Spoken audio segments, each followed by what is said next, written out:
¿Cómo les va? Bienvenido, buenas tardes. Esto es DTV, el periodismo en el Congreso. Fin de la semana con mucha información, muchas cosas para contar. ¿Cómo andás, Vero? ¿Qué tal, Meli? ¿Cómo te va? Sí, con mucha información. Vamos a estar viajando en el día de hoy. Vamos a estar visitando La Pampa, Mendoza, para saber cómo está la situación del COVID en esas provincias. Bueno, Pato, ¿cómo va? Buenas tardes. A mí me va bien, pero la verdad que en números de materia de coronavirus está todo mal. Estamos esperando vía redes sociales la comunicación que va a haber por parte del gobierno nacional, la ciudad y la provincia. Pero te digo, es muy preocupante el siguiente dato.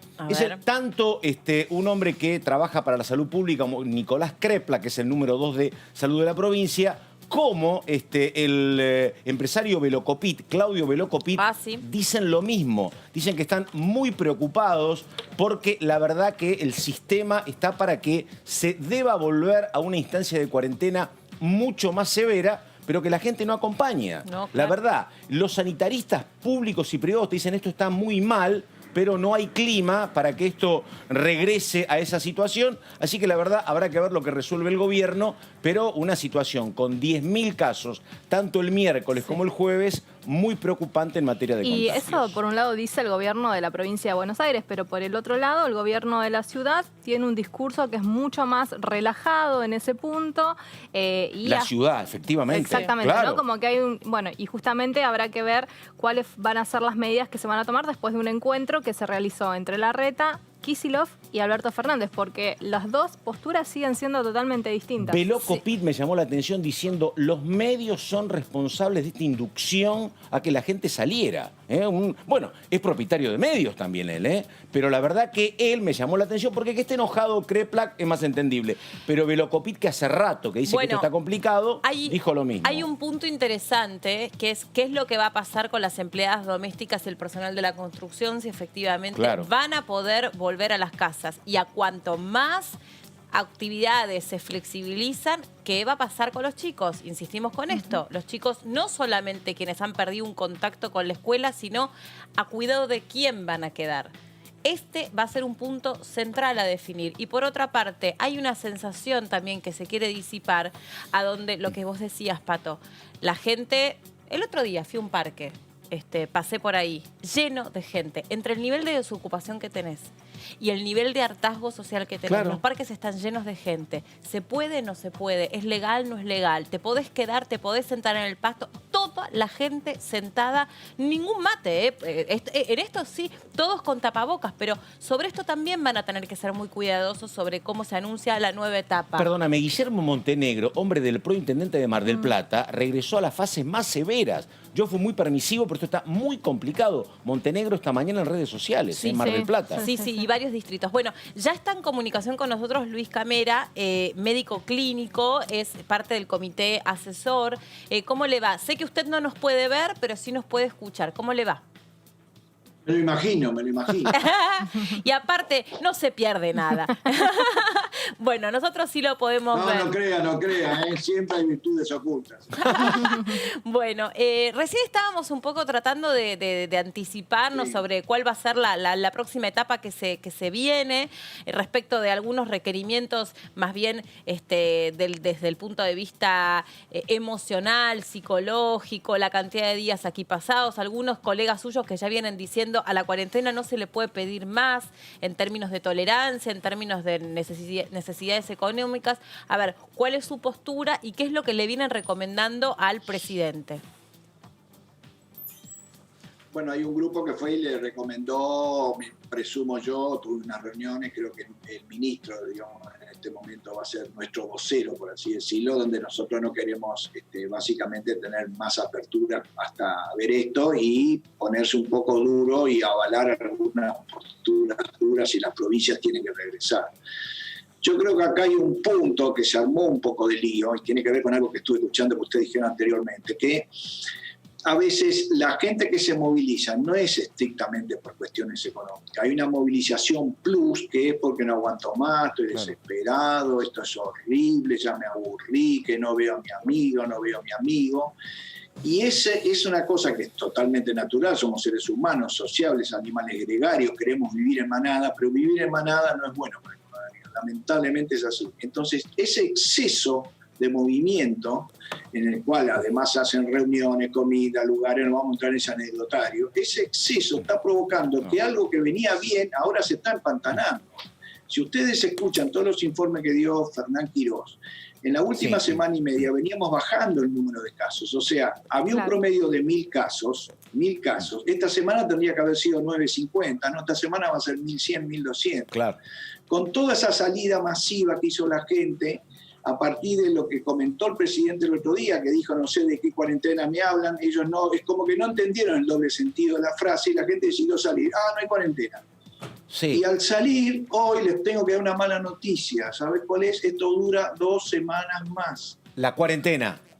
Claro. Y no, la cuarentena no. ¿Qué? No la cuarentena. ¿Qué dura 2 semanas más? El proceso, la epidemia, por lo menos dura 2 semanas más, porque otra vez, en lugar de estar en una curva en ligero descenso, que ya estábamos viendo una luz, empatamos y subimos. Y el primer cordón, que estaba en un equilibrio, en cualquier momento sube. Si eso es así, no se van a saturar las camas. Vamos a estar con días difíciles, pero no se va a saturar. Pero ¿qué pasa? Se prolonga. Y ahí sí que el agotamiento cada vez se hace más manifiesto. Entonces, a los apurados que se queden quietos. ¿Me queda claro? El tema, mire, los apurados que se queden quietos. Hoy escuchaba una enfermera de un hospital de San Martín, aquí allende a la capital, municipio de San Martín, que la verdad que me parece que ella era muy gráfica. Ella explicaba, lamentablemente se ha perdido el miedo y la gente sale. Dice, yo les quisiera mostrar lo que pasa con un enfermo de COVID, donde en muchos casos es una enfermedad muy contagiosa, una enfermedad difícil de sobrellevar. Si pasaran por acá, serían mucho más cuidadosos. Pero es como que hay 2 mundos, adentro del hospital y afuera, parecería, ¿no? No cabe duda. Yo le estoy diciendo a todos esos que se creen que son muy valientes, que yo hago vida sana, que un día, trabajen de voluntario dándole comer a los pacientes con COVID. Un día nomás les pido. Que se pongan la ropa, que cuando se saquen la ropa tengan miedo de contagiarse, que esa es la parte más difícil. Volver a ponerse la ropa, sacarse la ropa 10, 15, 20 al día. Que un día hagan esa prueba y después le preguntamos qué opinan del COVID. No sé si queda claro. Que lo hagan un día, le pido. Que trabajen de voluntario o voluntaria un día para que vean lo que está diciendo la enfermera. Hay que estar ahí adentro. Doctor, lo que la gente, el personal de salud está sufriendo para atender a estos pacientes. Doctor, ¿qué tal? Buenas tardes. Verónica Benaim lo saluda. Cuando dice a los apurados que se queden quietos, ¿a qué sector le está hablando básicamente? Porque por un lado también vemos algunas aperturas. Hoy miraba que va a abrir el hipódromo de Palermo, empiezan a haber carreras. Casinos en otras provincias, pero acá en la capital federal sobre todo, el hipódromo empieza a abrir, si bien es sin público, hay un montón de gente que va a tener que trabajar para ayudar a esos caballos, para tener a los caballos en forma, para estas carreras. Eso por un lado. ¿Qué hay que hacer entonces? Porque es medio contradictorio entonces. Digamos, no, hasta por ahí nomás es contradictorio. Nosotros tenemos tareas esenciales y hay tareas, digamos, económicas esenciales y hay otras tareas que no son tantas. Y todo lo que tenga que ver con el entretenimiento, que también genera economía, eso no cabe duda que el entretenimiento genera economía, pero en función de cuando vos estás en una guerra, es lo último, no sé si queda claro. Eso sí que lamentablemente es así. Entonces, todo lo que sería entretenimiento, tratar de dejarlo muy al final, cuando ya estemos un poco mejor, porque si no, esto se va prolongando y en el medio, digamos, se puede generar una paradoja, que generamos gente que estén en las plazas que de repente a veces no cumplen con todas esas medidas y de repente alguien que tiene un negocio lo tiene cerrado. Yo, la verdad, no tengo la menor duda que el negocio tiene que estar abierto y el de la plaza que esté en su casa viendo Netflix. ¿Qué querés que te diga? O sea, hay un punto que es importante. Muchos tienen la suerte, muchos tienen la suerte. Igual, doctor, recomiendan que a veces el sedentarismo de estar en la casa tampoco hace muy bien a la salud. Sabemos eso. Sí, pero además me parece... cabe duda, pero trata de entender un segundo. Sí. Escuchame la ecuación que yo te digo. Vos salís porque no aguanto más y salís. Y yo te digo, ¿sabés qué? Ahora, eso que ya no aguantabas más, mala noticia. 2 semanas más te toca. No aguanto más. Salís de nuevo. 4 semanas, porque son ciclos de 14 días. No sé si me entienden. Si querés que esto termine lo más rápido posible, que la gente haga lo estrictamente necesario y lo demás que se cuide. O sea, doctor, entonces va a durar menos. Doctor, el famoso pico de la pandemia, ¿depende entonces estrictamente del comportamiento ciudadano? De eso depende. Sí, eso ya fue de todos, porque en esto, estamos en una comunidad, escuchamos un segundito, 90% se porta bien, 10% hacen un poco de lío y te puedo asegurar que se contaminan todos. Todos nos tenemos que portar bien. No es, porque recuerda que esta enfermedad empezó con una sola persona, ¿eh? Sí. No es que fue una bomba biológica que tiraron. Ahora, sí, lo que pasa es que lo que tengo para decirle también, doctor, que estamos en la Argentina. Sí. Entonces, si todos viviésemos en Noruega, en Finlandia, en Suiza... Tenés razón. Bueno, entonces hay gente que no está más segura. Claro, pero lo que quiero decir con esto, a ver, entiendo a lo que usted se refiere y a lo que usted apela con lo que está diciendo y hay un compromiso en lo que usted está diciendo, pero también hay mucha gente que quedándose en su casa no está segura, porque no llega el Estado por ahí, porque no le llega el IFE, no le llega el ATP, porque viven hacinados. Sí, bueno, esa situación, esos barrios, ya mucha gente ya ha sido contagiada, en esos barrios populares tenemos una tasa de infección gigantesca. Hoy no están los barrios populares groseramente en la enfermedad, hoy están los barrios de clase media. Claro, pero bueno, no solo los barrios populares. Lo que no quiero es caer injustamente todo el tiempo. A ver, esto es una opinión personal y yo no soy médica, no soy sanitarista, pero no quiero caer injustamente todo el tiempo en que la responsabilidad es de la gente, porque... sino también, digo, independientemente, no soy ni anti-cuarentena, ni anti no sé cuánto, no, solamente me quiero poner en el lugar de todos, ¿no? Y cuando escucho también colegas suyos que dicen, la realidad es que la cuarentena fue muy efectiva y fue una muy buena medida tomada en el tiempo perfecto, ni antes ni después, pero después también es como un antibiótico, me imagino que sirve en un tiempo determinado, en una dosis determinada, y llega un momento también que me pregunto hasta qué punto no es contraproducente por lo que termina ocurriendo, por las urgencias, sean psicológicas, sean emocionales, sean físicas, sean económicas. Esto es lo que yo me estoy preguntando cada vez más. Eso tenés razón, pero trátense un segundo. Hoy por hoy no tenemos una cuarentena estricta como la de marzo o principio de abril. Está bastante flexibilizada. Muy bien, punto número 1. Dentro de esa flexibilización está en nosotros cómo nos tenemos que comportar. Si tú pudieses trazar en un día qué cantidad de cosas hace, vas a ver que hay una cosa que es ligeramente superflua y otra es imprescindible. Eso es así, todo en nuestra vida es así. De acuerdo, ¿sí? ¿Está bien?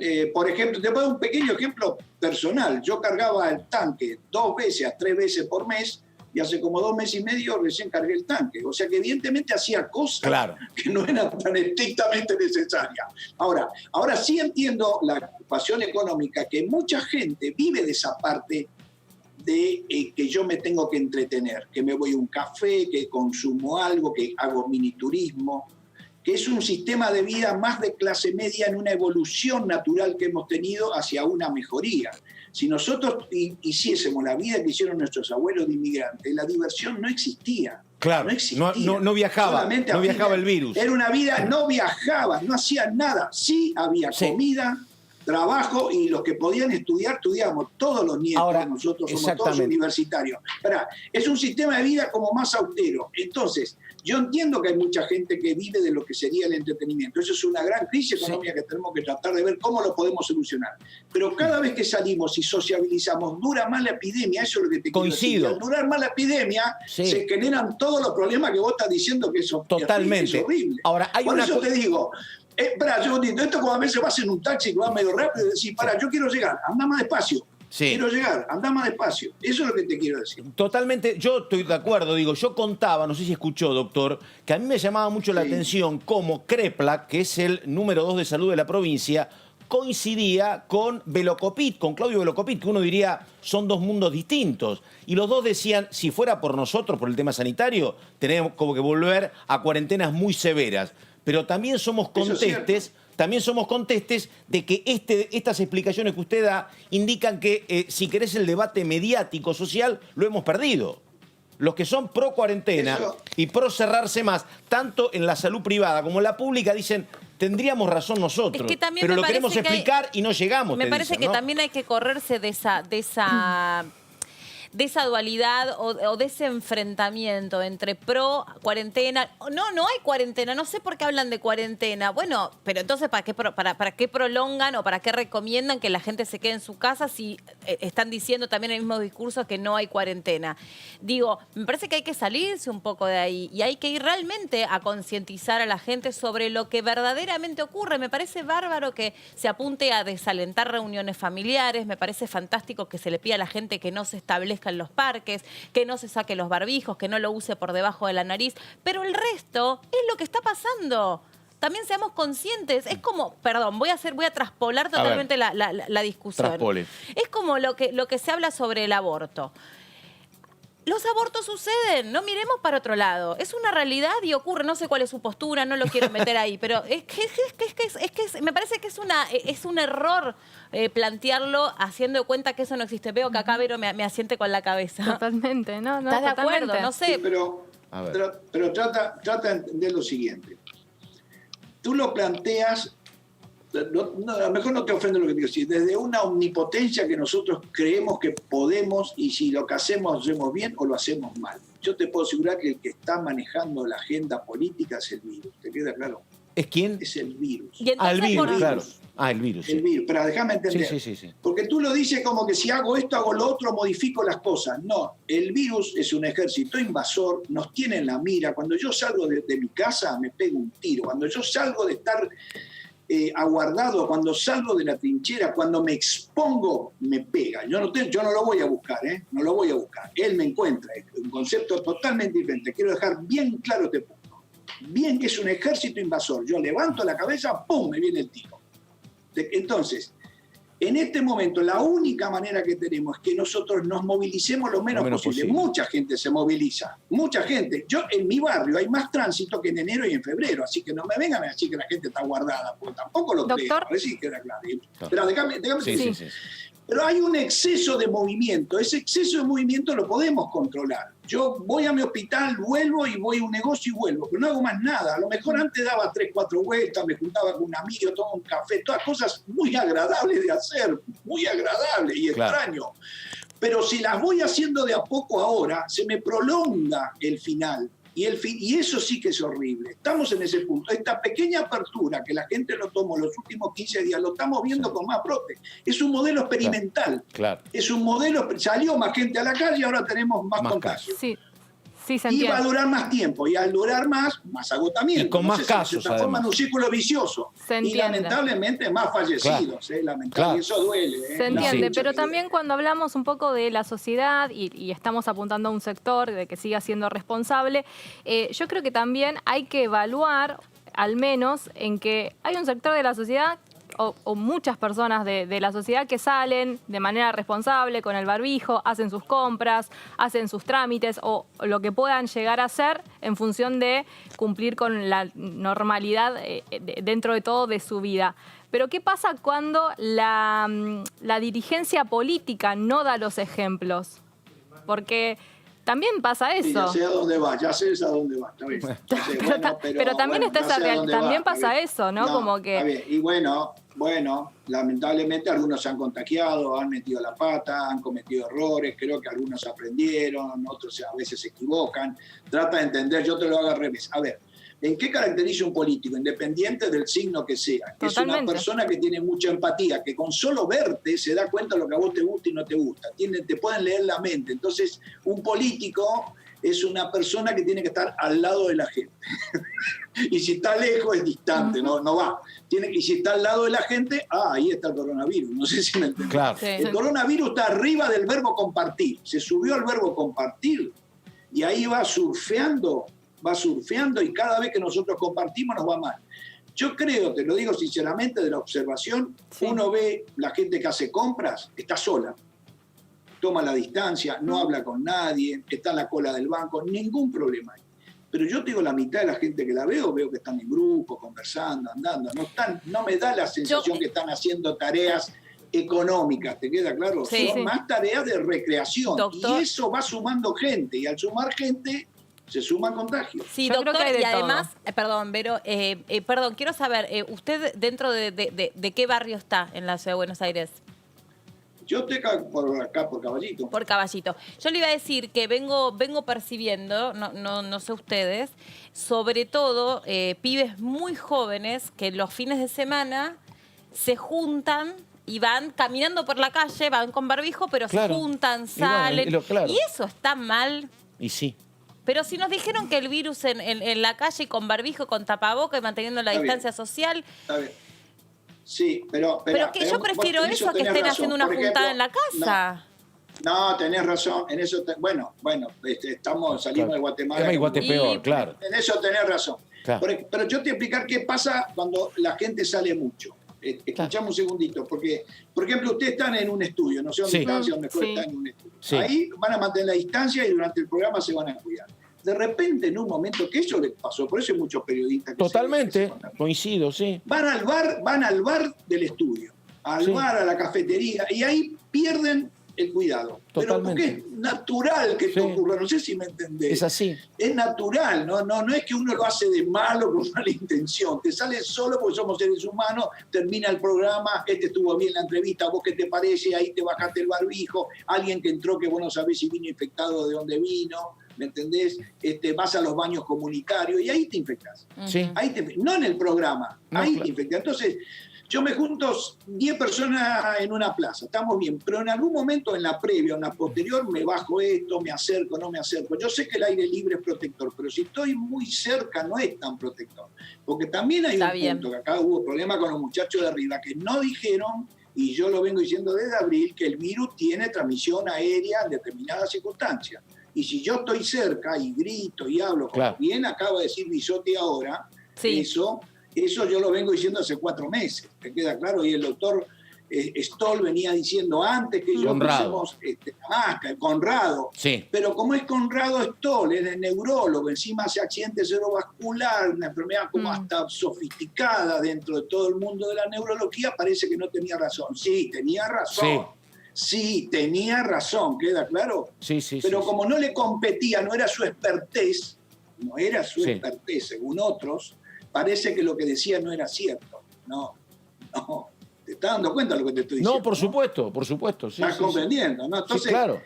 el aire libre es protector, pero no te inmuniza totalmente. Claro. Porque en algún momento te juntás con el amigo o la Sí. amiga. Y ahí, y en el medio haces la previa. Me en tu parece casa, que- la previa después. Entonces hay que. Estamos en un... Lo único que No, nos queda es cuidarnos nosotros Sí. en este momento. No podemos tener órdenes que vengan desde afuera. Tenemos que hacer un esfuerzo sobrehumano para hacer una lista de tareas y de en esa la que menor cantidad de gente pueda poner en la calle posible. Sí, yo entiendo. ¿Qué es lo que tenemos? Esto es... Para que dure menos, para Sí. que dure menos. Doctor, ya con esto no le queremos quitar más tiempo y ha sido muy generoso. Entiendo. Me parece que algo es lo ideal y otra cosa es lo posible. Algo es lo que realmente deberíamos hacer y a esta altura otra cosa es lo que la gente, algunos grupos, están haciendo.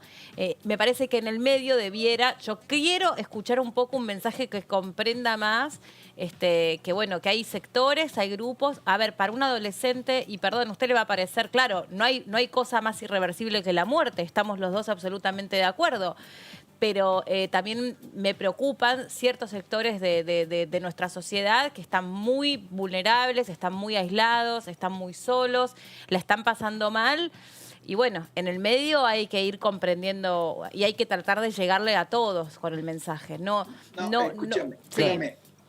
Yo entiendo lo que vos decís, pero Claro. a ver, yo entiendo lo que vos decís. El problema es que, en función de lo que vos decís, yo me pongo binario, ¿no? Sí. Claro. Trataré de no ser Sí. binario, tengo una visión. Entonces, No, a ver. no aguanto de más de estar adentro, salgo. Metés la pata. ¿Qué querés Claro. que te diga? Sí. ¿Qué querés que te diga? Sí, te va a sí, durar más el tener que estar adentro. Pero Yo lo lo- acabamos de ver esta semana. Sí, Un yo lo modelo entiendo. Experimental. Yo lo entiendo al Un modelo doctor. experimental. No, yo he trabajado con modelos experimentales. Claro. ¿no? Mi primer sueño de médico, que vos, si yo hago A con determinado B, estoy buscando el efecto C. Y haces el Sí. experimento y te sale. Fue un experimento sociológico y viral que lo tenemos delante de Sí. nuestra vista.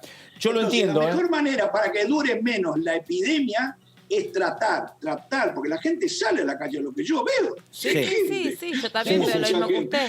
Tratar que sea lo menos posible. Coincido. Y dejar lo que es recreativo dentro de nuestro hogar. Doctor, es como un jugador lesionado que le decís, tengo que encesarte 7 meses. Bueno, si no te encesás 7 meses no volvés a jugar. Es larguísimo 7 meses, un montón. Pero no tengo otro camino. Acá me parece que si no te guardás como... Yo entiendo todo lo que dice Melina, ¿eh? Soy el primero que está incómodo en mi casa.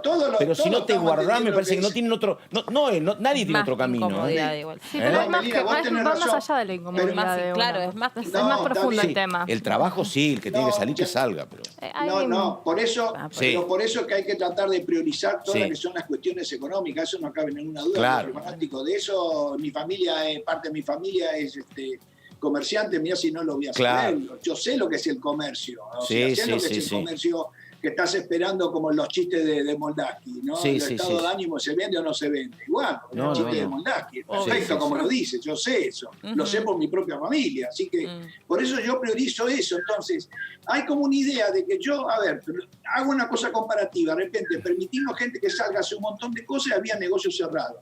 Y ese negocio cerrado a lo mejor es un negocio familiar de 80 años. Ese sí que es un daño psicológico si se tiene que cerrar. Es una historia familiar que se quiebra.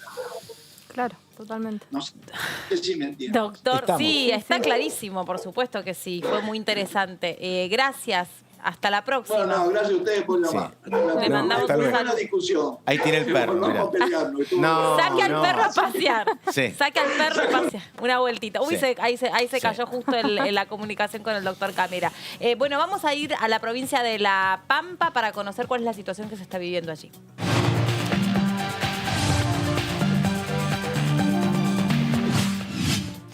Rápidamente le preguntamos a la diputada de LU, que está ahí en la provincia de La Pampa, porque, hay un protocolo puesto en marcha para que algunos chicos de la provincia vuelvan a las aulas. ¿Cómo le va, diputada? Ahora otra vez la saludamos. Hola. Buenas tardes. Hoy nos pudimos comunicar. Cierto, ahí está, sí. Y gracias por esperar. No, por favor, no hay problema, no hay inconveniente. Sí, efectivamente, como vos lo planteaste, el 14 de septiembre estaríamos volviendo al aula.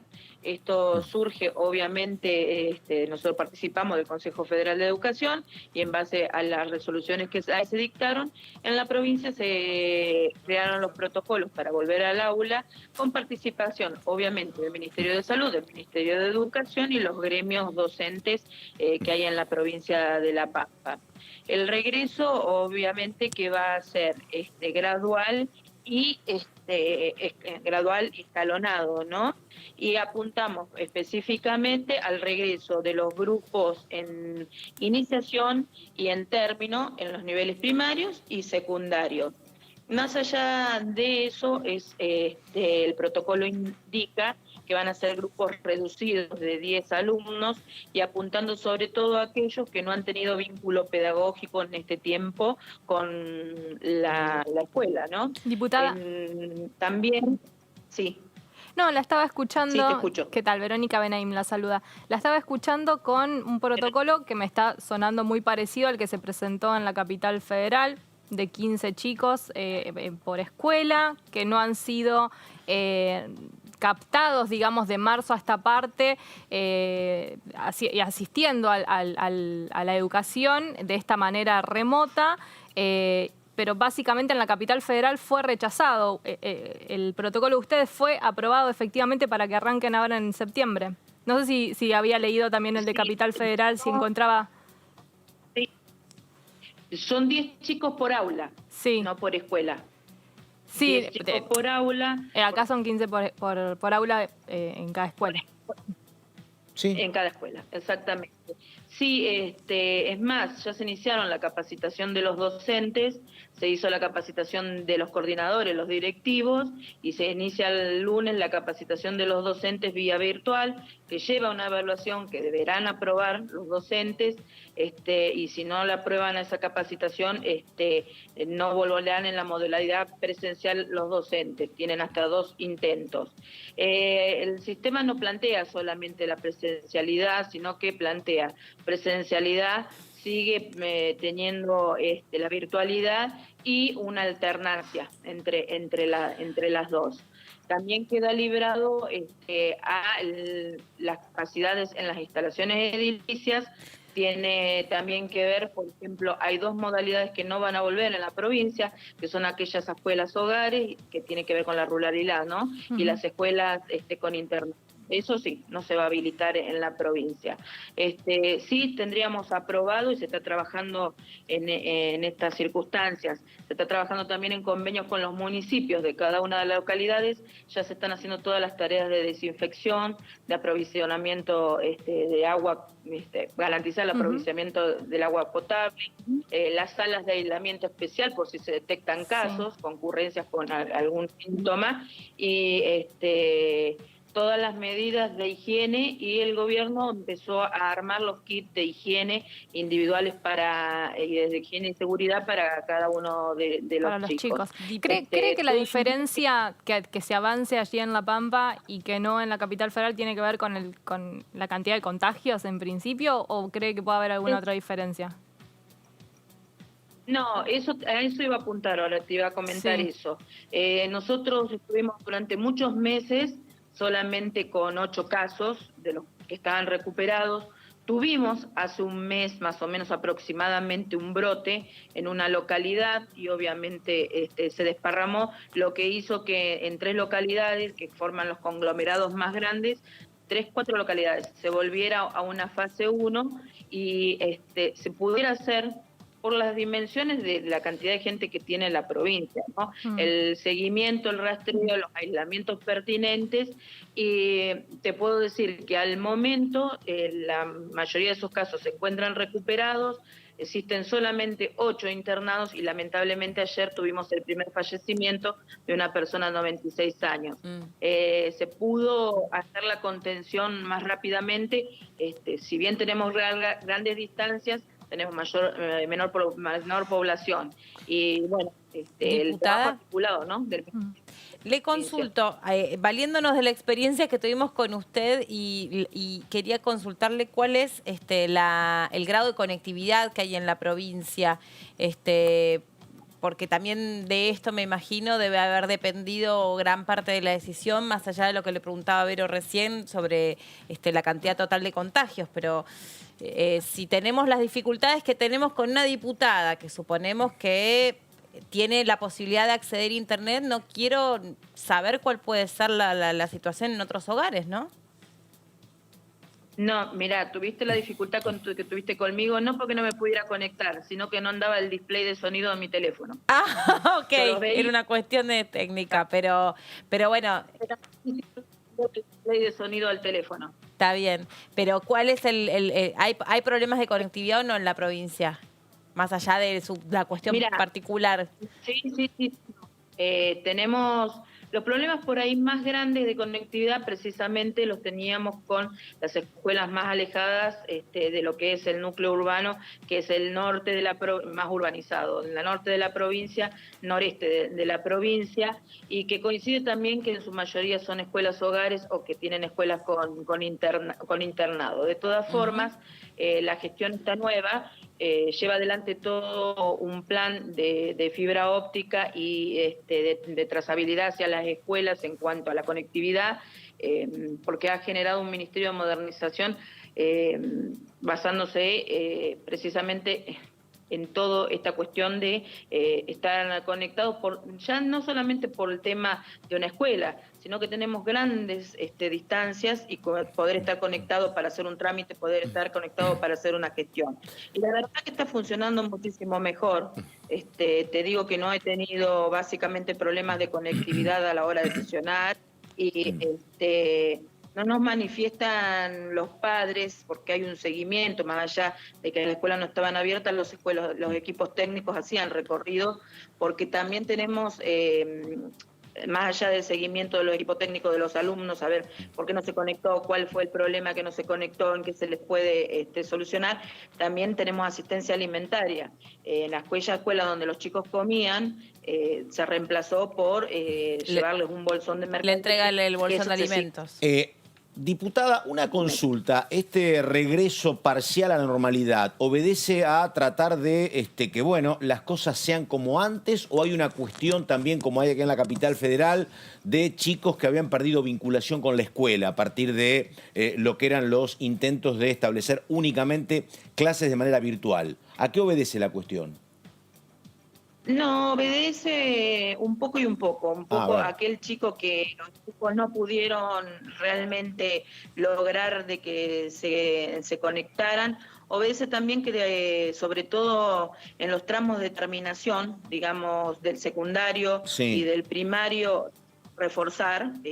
Si bien sabemos que el periodo es del 20 al 21 y formalmente podríamos estar reforzando de febrero a abril, que son las últimas mesas, por ejemplo, para el secundario, también la provincia tiene mucha educación técnica, entonces la importancia de poder formar, tienen un protocolo especial, todas las escuelas de formación técnica o de formación agropecuaria. Por ejemplo, de formación agropecuaria estás hablando que hay escuelas en donde están manejando la producción en lácteos o la producción cárnica, protocolo especial. Bueno, y en las técnicas un protocolo especial con el manejo de la maquinaria, apuntaba también un poco eso a las terminalidades, ¿no? ¿Y cómo venía? Y a los inicios... ¿Cómo venía funcionando el sistema educativo bajo esta modalidad? Bueno, antes de que comience ahora esta nueva puesta en escena con respecto a la educación, ¿cómo venían siendo el balance? Mira, veníamos obviamente que virtual, con equipos técnicos que abordaban, te vuelvo a repetir, el volumen de los educandos, no lo que estamos hablando en Capital Federal, no en Ciudad Autónoma de Buenos Aires. Los equipos técnicos abordando las situaciones especiales. Los equipos técnicos tienen una reunión semanal en cada una de las localidades y manifiestan ahí los nombres y apellidos y las situaciones especiales que tienen con cada uno de los alumnos, y si a veces la solución es solamente educación o hay que vincularlo con el Ministerio de Desarrollo Social o con otras áreas. ¿Y qué se veía ahí, diputada? ¿Cuáles eran los problemas más...? Mira, los problemas más graves tienen que ver más con la vinculación del trabajo de los papás. Una de las inquietudes más grandes de los papás fue al principio sostener este tema de la alimentación, que la provincia se lo procuró, y se tomaron también en pos de esto varias medidas desde lo que es la acción social, no la presencia en acción social, y después para un sector medio el gobernador sacó toda una línea de contemplación en cuanto a créditos a tasa cero, se perdonó hasta el año que viene todo el tema de lo que es impuesto. Es un conjunto de medida integral porque se trabaja integralmente, ¿no? En donde la educación no va separado, ¿no? Porque el abordaje de ese equipo de educación hace que sean la primera llegada y que de ahí puedan comunicarse con las otras áreas para abordar la problemática de la totalidad de los integrantes de la familia, la problemática familiar en sí. Claro, claro. Bueno, diputada, muy interesante conocer lo que está pasando en la provincia de La Pampa. Esperemos que esta normalidad un poco más anhelada por nosotros en la ciudad de Buenos Aires sea algo que pueda haber llegado para quedarse, ¿no? Y que no haya que ir hacia atrás. Lo que quería decir es que todo este protocolo y toda esta vuelta el 14 de septiembre está siempre sujeta a lo que el Ministerio de Salud vea que está dentro de los parámetros de que no dispare la variable de contagios, ¿no? Entiendo, seguro. A nadie le va a temblar el pulso llegar a esa situación para retrotraer alguna fase alcanzada, sin dudas. Gracias. No, fue muy claro. El gobernador en ese sentido fue muy claro. No, por favor, gracias a ustedes. Muy amable, gracias por esperar y por reintentar la conexión con nosotros. Valió la pena, gracias. Hasta luego. Bueno, esto pasaba en la provincia de La Pampa. Mientras tanto, aquí en la ciudad de Buenos Aires se va a intentar volver a presentar este protocolo rechazado por el gobierno nacional porque se entiende que por lo menos es importante lograr la apertura de aulas digitales, a donde algunos chicos que han perdido todo contacto con la educación educación o con la escuela, más que con la educación, con la escuela, porque esta es la frase que más se repite, logre de alguna manera retomar ese vínculo para no quedar en una situación de aislamiento total. Exactamente, bueno, es un poco lo que veníamos contando. 5.100 chicos son, según el gobierno de la ciudad, los que están en esta situación y al menos se quiere trabajar en este plan de avanzar, de ir a buscarlos casa por casa, si es que no se puede hacer de alguna forma presencial en algún establecimiento. Sí. Estimada Melina, 10 segundos para otro tema. Varias fuentes están señalando que puede ser un día importante hoy viernes en este ámbito por la llegada, el ingreso del, llaman aporte extraordinario solidario. Aquí hablamos hace ya cosa de un mes con Carlos Heller. Él dijo que eso se estaba manejando, que en cualquier momento podía llegar, que era un tema que tenía que resolver autoridades del bloque. Bueno, lo que tengo por varias fuentes que puede ser hoy viernes un dato importante respecto a este aporte extraordinario solidario que en algún momento se llamó impuesto a la riqueza. Me animo a decir horario. 16 horas. ¡Epa! 16 horas estaría entrando en la mesa de entrada de la Cámara de Diputados, ese es el rumor. Qué compañera, ¿eh? Ella es Messi, yo soy Iniesta. Sí, no sabía, sin dudas. sí. Y yo soy el director técnico, mando un corte y en un ratito seguimos con más en DTV. Sí.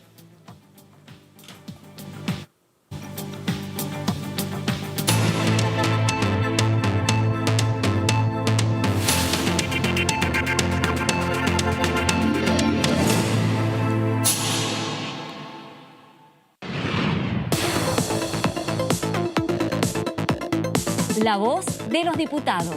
La voz de las diputadas. La voz de la oposición. La voz de los que quieren cambiar la realidad. La voz de los que quieren una Argentina mejor. Tu voz en el Congreso. DTV, el periodismo en el Congreso, de lunes a viernes. Proyectar. Ampliar. Reformar. Disfrutar. Habitar.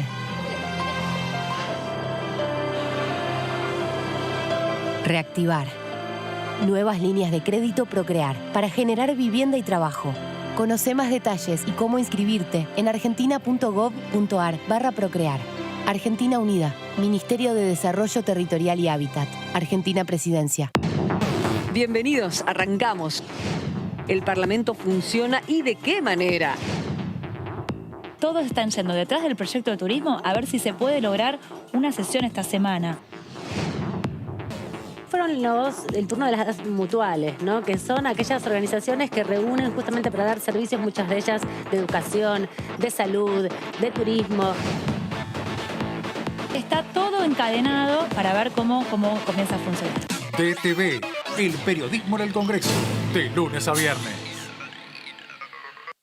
¿Qué diferencia hay entre la Cámara de Diputados y la Cámara de Senadores?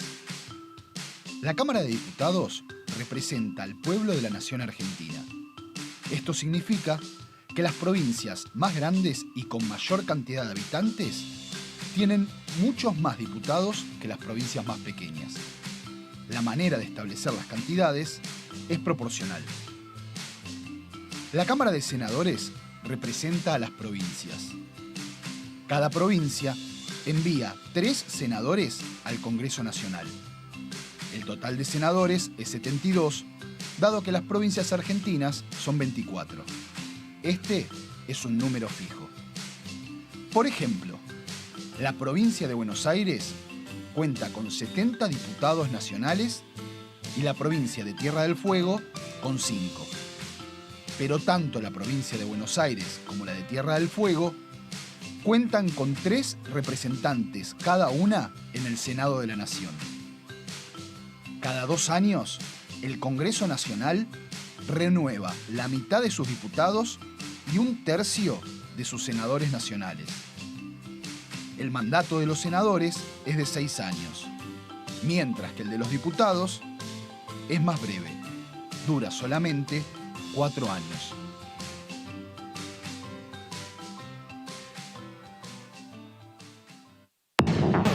Hola, bienvenidos.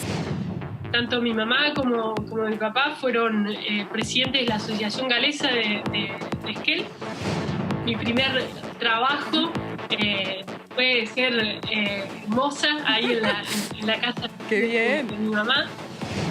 Te quiero agradecer por tu tiempo y por dejarte conocer. Bueno, muchísimas gracias a ustedes, hermoso programa, y bueno, que sigan adelante con esta tarea que vienen llevando adelante. DTV Entrevistas, viernes 21 horas. El periodismo en el Congreso.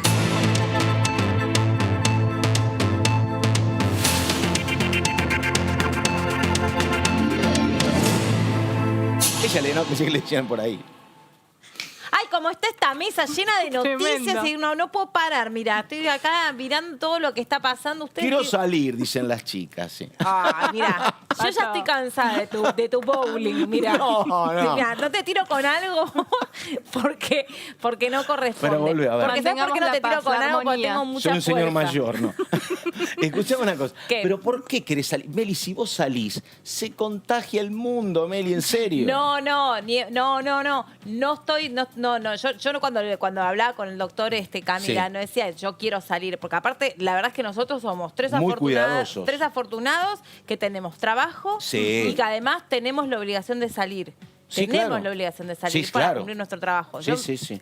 Eso es lo que quiero decir. Hay mucha No. gente muy necesitada, más allá de harta, podrida, Hay una cuestión que es muy importante. cansada y Si a aburrida. ustedes no las convence, eso significa la verdad que el discurso del gobierno no convence a... No, hay una pero parte que no convence. Ni y está siquiera bien, es que es si así. convence o no convence. Lo que yo quiero transmitir, o a mí lo que me interesa, es que hay algo que es lo ideal y ya hay algo que está muy hay mucha distancia entre lo ideal y lo Sí, por posible y supuesto. lo real. Entonces, dejemos de mirar para otro lado respecto de las cosas que pasan. Y la gente no es irresponsable porque no cumple las normas, porque realmente las cumplió durante mucho tiempo, Sí. si no tendríamos Pero muchísimos ellos te dicen, más salí, igual pero va a ser pecados". peor, te dicen. No, pero además sobre todo esto, ¿no? En no tener una postura cerrada, fija, ciega en el discurso, digamos, porque hay que contemplar todo, no se puede generalizar la situación. Vero, Viene- los que están en el tema sanitario están muy asustados, Vero, muy asustados. No tienen nada que ver Velocopit y Kreplak, son dos mundos Sí, distintos. sí, Y los dos entiendo. te dicen, flaco, 10.000 contagios, 200 muertos. Sí, pero también- 1000, en 5 días tenés 1000 muertos. Está bien, es muy pero, grave. Pero es muy grave. Obvio, y es irreversible, estamos de acuerdo, pero también tenés una cantidad de camas que se fueron preparando. Tenés cantidad de gente cada vez más joven que transita la enfermedad con menos síntomas problemas, sí. menos graves. Entonces contemplemos todo. Ya hicimos mucho esfuerzo, la sociedad hizo mucho esfuerzo, los políticos al principio no se portaron bien porque salían sin barbijo, porque no dieron el ejemplo. porque dejaron Todavía, por toda ahora la sacan fotos al lado y no hay Bueno, barbijo. Coincido, no, sí. Bueno, entonces digo, basta de señalar que la gente es la que hace las cosas mal. Y que me den Eso mejores ejemplos, completamente de acuerdo. Eso me molesta. Eso es un poco lo que Completamente se de acuerdo, planteaba. chicas. Completamente. Bueno. Las voto a las dos ahora. Mira, Te convencimos. No, con eso tienen razón, no. En lo otro no, dale. basta. Te voy a llevar a la. Vos que tenés ganas de salir, vos, vamos a la provincia de Mendoza.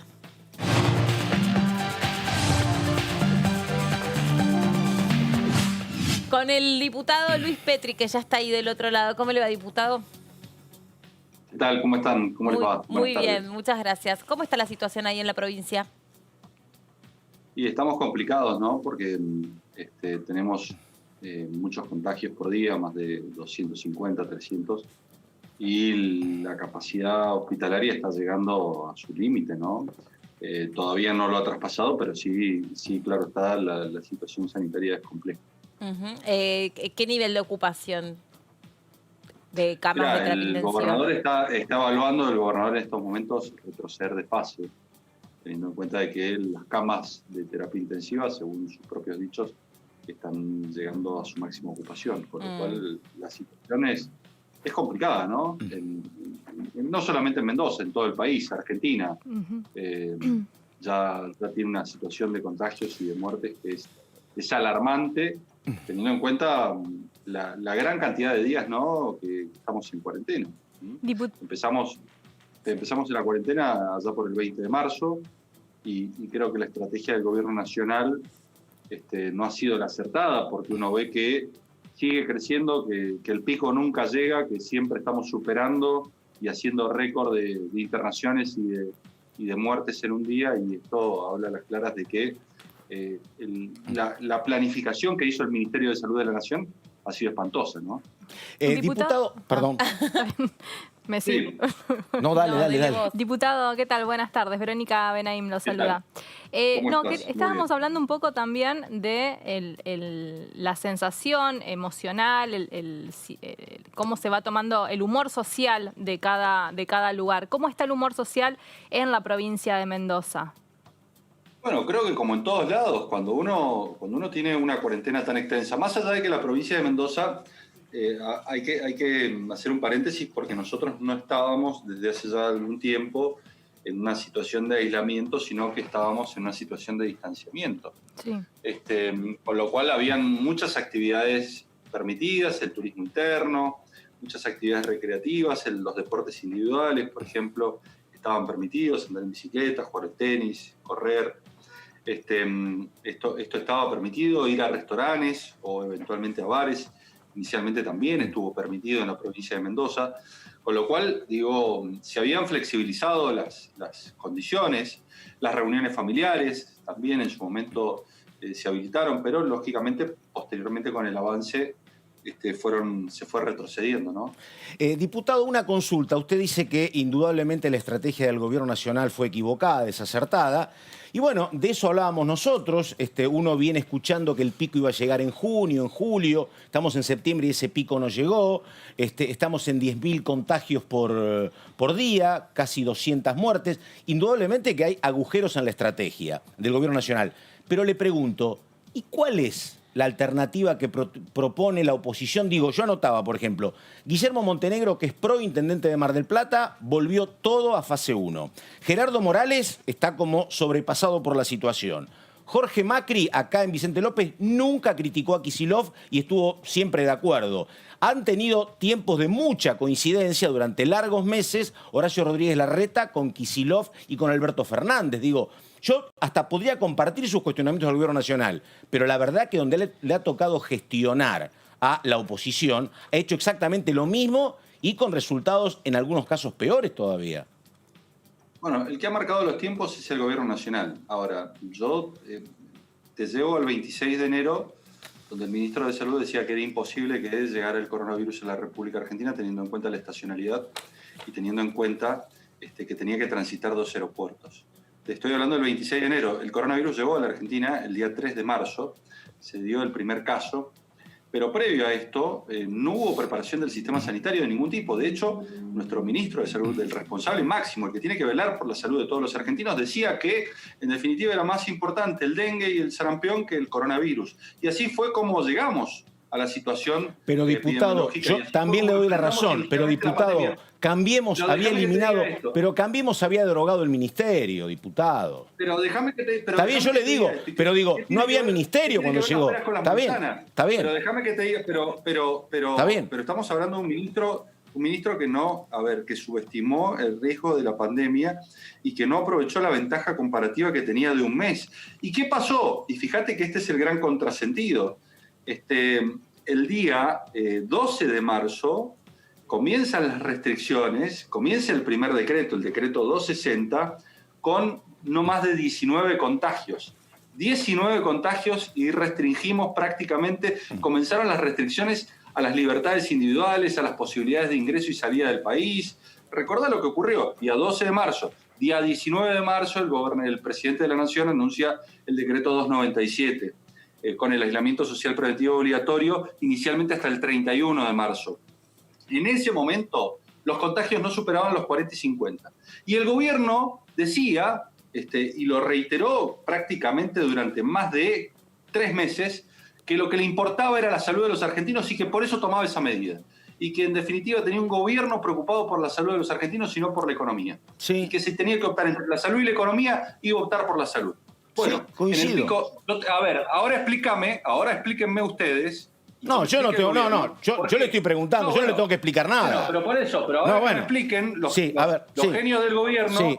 Bueno, ahora que me expliquen los genios del gobierno por qué en el momento de mayor contagio deciden eliminar algunas restricciones. Entonces, ahí te das cuenta que en definitiva hay una imprevisión absoluta, hay una falta de planificación. ¿Por qué? Porque está claro que había que tomar el recurso de las cuarentenas. Era un recurso, pero es un recurso finito. ¿Por qué es un recurso finito? Porque vos no lo podés prolongar en el tiempo. Vos tenés una bala de plata, que es la de utilizar la cuarentena y de tratar de que esa cuarentena sea lo más efectiva posible para poder, por un lado, preparar el sistema de salud, por otro lado, aislar a los contagiados, por otro lado, establecer trazadores. Ahora, si vos lo hacés por tiempo indefinido, de hecho, ¿qué es lo que está ocurriendo? Pero diputado, está bien. Yo lo que digo es lo siguiente. A ver, digo, primero usted señala que el primer dato efectivamente es el 26 de enero y usted dice que había falta de camas. Es cierto, absolutamente. Ahora digo, hacían 20 días que habían asumido herencia del gobierno que usted integraba, donde no había Ministerio de Salud. No dije que había falta de camas, eso lo decís vos. ¿Cómo? Y usted dijo que había que preparar el sistema de salud. ¿Y qué es eso? Claro que había que prepararlo. ¿Y qué es eso? Claro que había ¿Y de quién habían heredado el sistema de salud?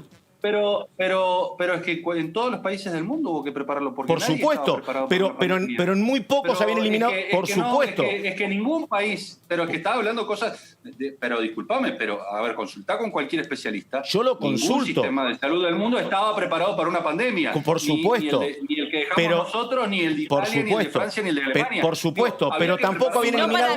Sino para qué pasa la cuarentena, sino para qué le pedís a la gente que... pero tampoco en esos países habían eliminado el Ministerio de Salud, un sistema de salud devastado. No dejamos un sistema de salud devastado. Bueno, había que prepararlo porque tenías una pandemia enfrente. Ahora, y tenías un mes de ventaja. Y yo le pregunto, efectivamente este momento es un momento malo, obviamente. Ahora digo, ¿cuál es la opción? Usted dice la cuarentena fue larga. ¿La opción es Brasil? Con 70.000 muertos, ¿la opción es Estados Unidos? La opción también puede ser incentivar los protocolos. ¿Y a cuál? Incentivar protocolos. ¿Y cuál es la opción? ¿Por qué no te vas un poquito más cerca? ¿A dónde? ¿Por qué no te vas a Uruguay?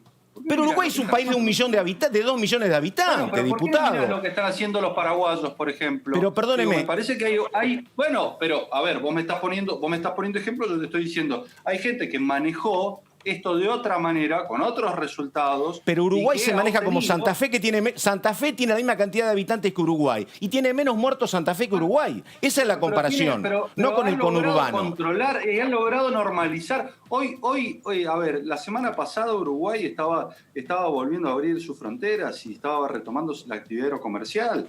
Digo, estamos hablando de que han logrado, a partir de políticas acertadas, ¿no? Pero diputado, acá tenemos un conurbano de 18 millones de habitantes, diputado. Bueno, pero a ver, pero tampoco me lo compares con países que tienen... Con Brasil, ¿cómo no? Pues no son comparables. Brasil tampoco es comparable, no tiene la misma cantidad de habitantes que Argentina. Nosotros tenemos 44, Brasil tiene 4 veces más que nosotros. Bueno, sí, pero nosotros entonces tampoco lo comparemos con Uruguay porque tenemos 10 veces más la población de Uruguay, entonces. Estoy más cerca yo. Lo que pasa que me parece, diputado, pero estamos hablando de estrategias sanitarias. Sí, coincido. Más allá de la cantidad de y les ha ido mal a todos, diputado, la verdad. A todos le ha ido mal. Acá no hay, porque no hay camino, porque Paraguay tampoco es un modelo. ¿Diputado? Bueno, a ver, está claro que el gobierno, pero está claro que el gobierno tiene que hacer su mea culpa. Digo, yo primero no soy especialista en salud y segundo no tengo bajo mis espaldas la responsabilidad de administrar el sistema de salud. Pero alguien tiene que decir... Pero usted es muy severo y yo lo que veo es que... usted es muy severo y lo que yo veo es que cuando Cambiemos gestionó... ¿Cómo muy severo? Estamos desde el 20 de marzo con las libertades restringidas producto de las decisiones del Gobierno Nacional. El Gobierno Nacional por decreto ha restringido... Pero perdóneme, ¿y qué han hecho los gobernadores de Cambiemos, diputado? Mire lo que está haciendo Guillermo Montenegro. Hay estado de queda en Mar del Plata. Los gobernadores de Cambiemos, eso es lo que yo no entiendo. ¿Cómo? Yo te digo que el gobierno, por decreto, violando la Constitución, ha restringido libertades y derechos constitucionales. ¿Y qué pretendía usted? ¿Que no haya cuarentena? Que quizás... La compartió, ¿sabe qué pasa? Que digo... ¿Querés hablar vos? Bueno, no, yo no quiero hablar. Está bien, dale. No, está bien, bueno. Por favor, hablar todo lo que No, está bien. Escuchar, así después puedo contestar, porque la verdad que me cuesta mucho contestar y que vos te metas. Entonces, prefiero que hables, que digas lo que tengas que decir y yo te respondo. No, está bien. Preguntame lo que me quieras preguntar y hacer los comentarios que me quieras hacer. Tiene razón. Ahora, respetame cuando hablo. Yo lo respeto. Lo que te pido es que me respetes cuando hablo y me dejes hablar. Yo lo respeto. Y me dejes terminar la frase. Bueno, vamos, pregúntame. Diputado... Digo, lo mínimo, el mínimo respeto que uno pide. Diputado, por ahí sí entender, o no sé si ustedes se lo plantean en estos términos, cuando se ataca al gobierno anterior por haber bajado el Ministerio de Salud a una secretaría. ¿Esto cómo lo toman digamos, con el diario del lunes, con esto que pasó? Cuando se les dice, si hubiéramos estado con el gobierno anterior, teníamos una secretaría. ¿Qué es lo que pueden responder ante esa situación? Administrativa. Vos explícame, es una decisión administrativa. Explícame los hechos concretos, en qué varía. Fundamentalmente, cuando estás hablando de un Ministerio de Salud, que esto es lo importante, que no administra el sistema. Porque si vos me dijeras que el Ministerio de Salud tiene a su cargo los miles de centros de salud que están distribuidos y diseminados en todo el país, o los hospitales públicos, y bueno, yo te digo, la verdad que bajarlo de rango es complejo. Si vos me decís, el equipamiento de los hospitales públicos depende del Ministerio de Salud de la Nación, y yo te digo, también es complejo. Ahora, estamos hablando de un Ministerio de Salud que administra 3 o 4 hospitales públicos. El resto dependen de las provincias. Entonces, a los efectos conducentes, subir o bajarlo de rango no es que te cambie la realidad sanitaria argentina. La realidad sanitaria argentina la cambian las provincias, que son las que tienen bajo sus espaldas y a su cargo los hospitales públicos. Entonces, digo, te lo entiendo como chicana eso, pero eso no justifica en absoluto la situación que hoy está viviendo la República Argentina. Está muy bien. Diputado, bueno, primero... me alegra que se haya quedado ahí del otro lado. Por supuesto que el espíritu de este programa es escuchar todas las voces. Es un ejercicio periodístico. A veces uno también se ensalza con el debate y bueno... Pero si yo lo entiendo, es la vehemencia propia, no pasa nada. Es producto del debate acalorado, pero muchas veces hay que parar la pelota. Sí, está bien, muchachos. Por eso, en nombre de los que formamos parte de este programa, le pedimos disculpas si usted se sintió que por ahí no era escuchado. Simplemente que me parece que estábamos en un debate. Exactamente, y tenemos que escuchar. En donde no nos escuchábamos. Coincido totalmente. Bueno, es como cuando uno se manda una macana en el fútbol, ya está. Se picó. Hoy los jóvenes dicen se picó. Y yo también. Ya está. Y yo ni le cuento. Yo porque no arranqué. Yo porque no arranqué, porque si no ya también estaría así, igual que la remera, toda roja. Bueno, diputado, le quiero preguntar, concretamente en su provincia, a lo largo de todo este tiempo, ¿se logró incrementar la cantidad de camas, conseguir más personal especializado? En todo el país creo que se ha incrementado. No sé si en términos suficientes. Y además hay una cuestión, que más allá del incremento, digo, cuando uno consulta, claro está que se han comprado respiradores, que se han comprado test. La verdad que el pico de la pandemia y cuando empiece a cesar, va a dar cuenta si en definitiva la planificación fue ajustada a los pronósticos que inicialmente se hicieron o si por el contrario faltaron test, faltaron respiradores, faltaron hospitales modulares o no faltaron o fueron...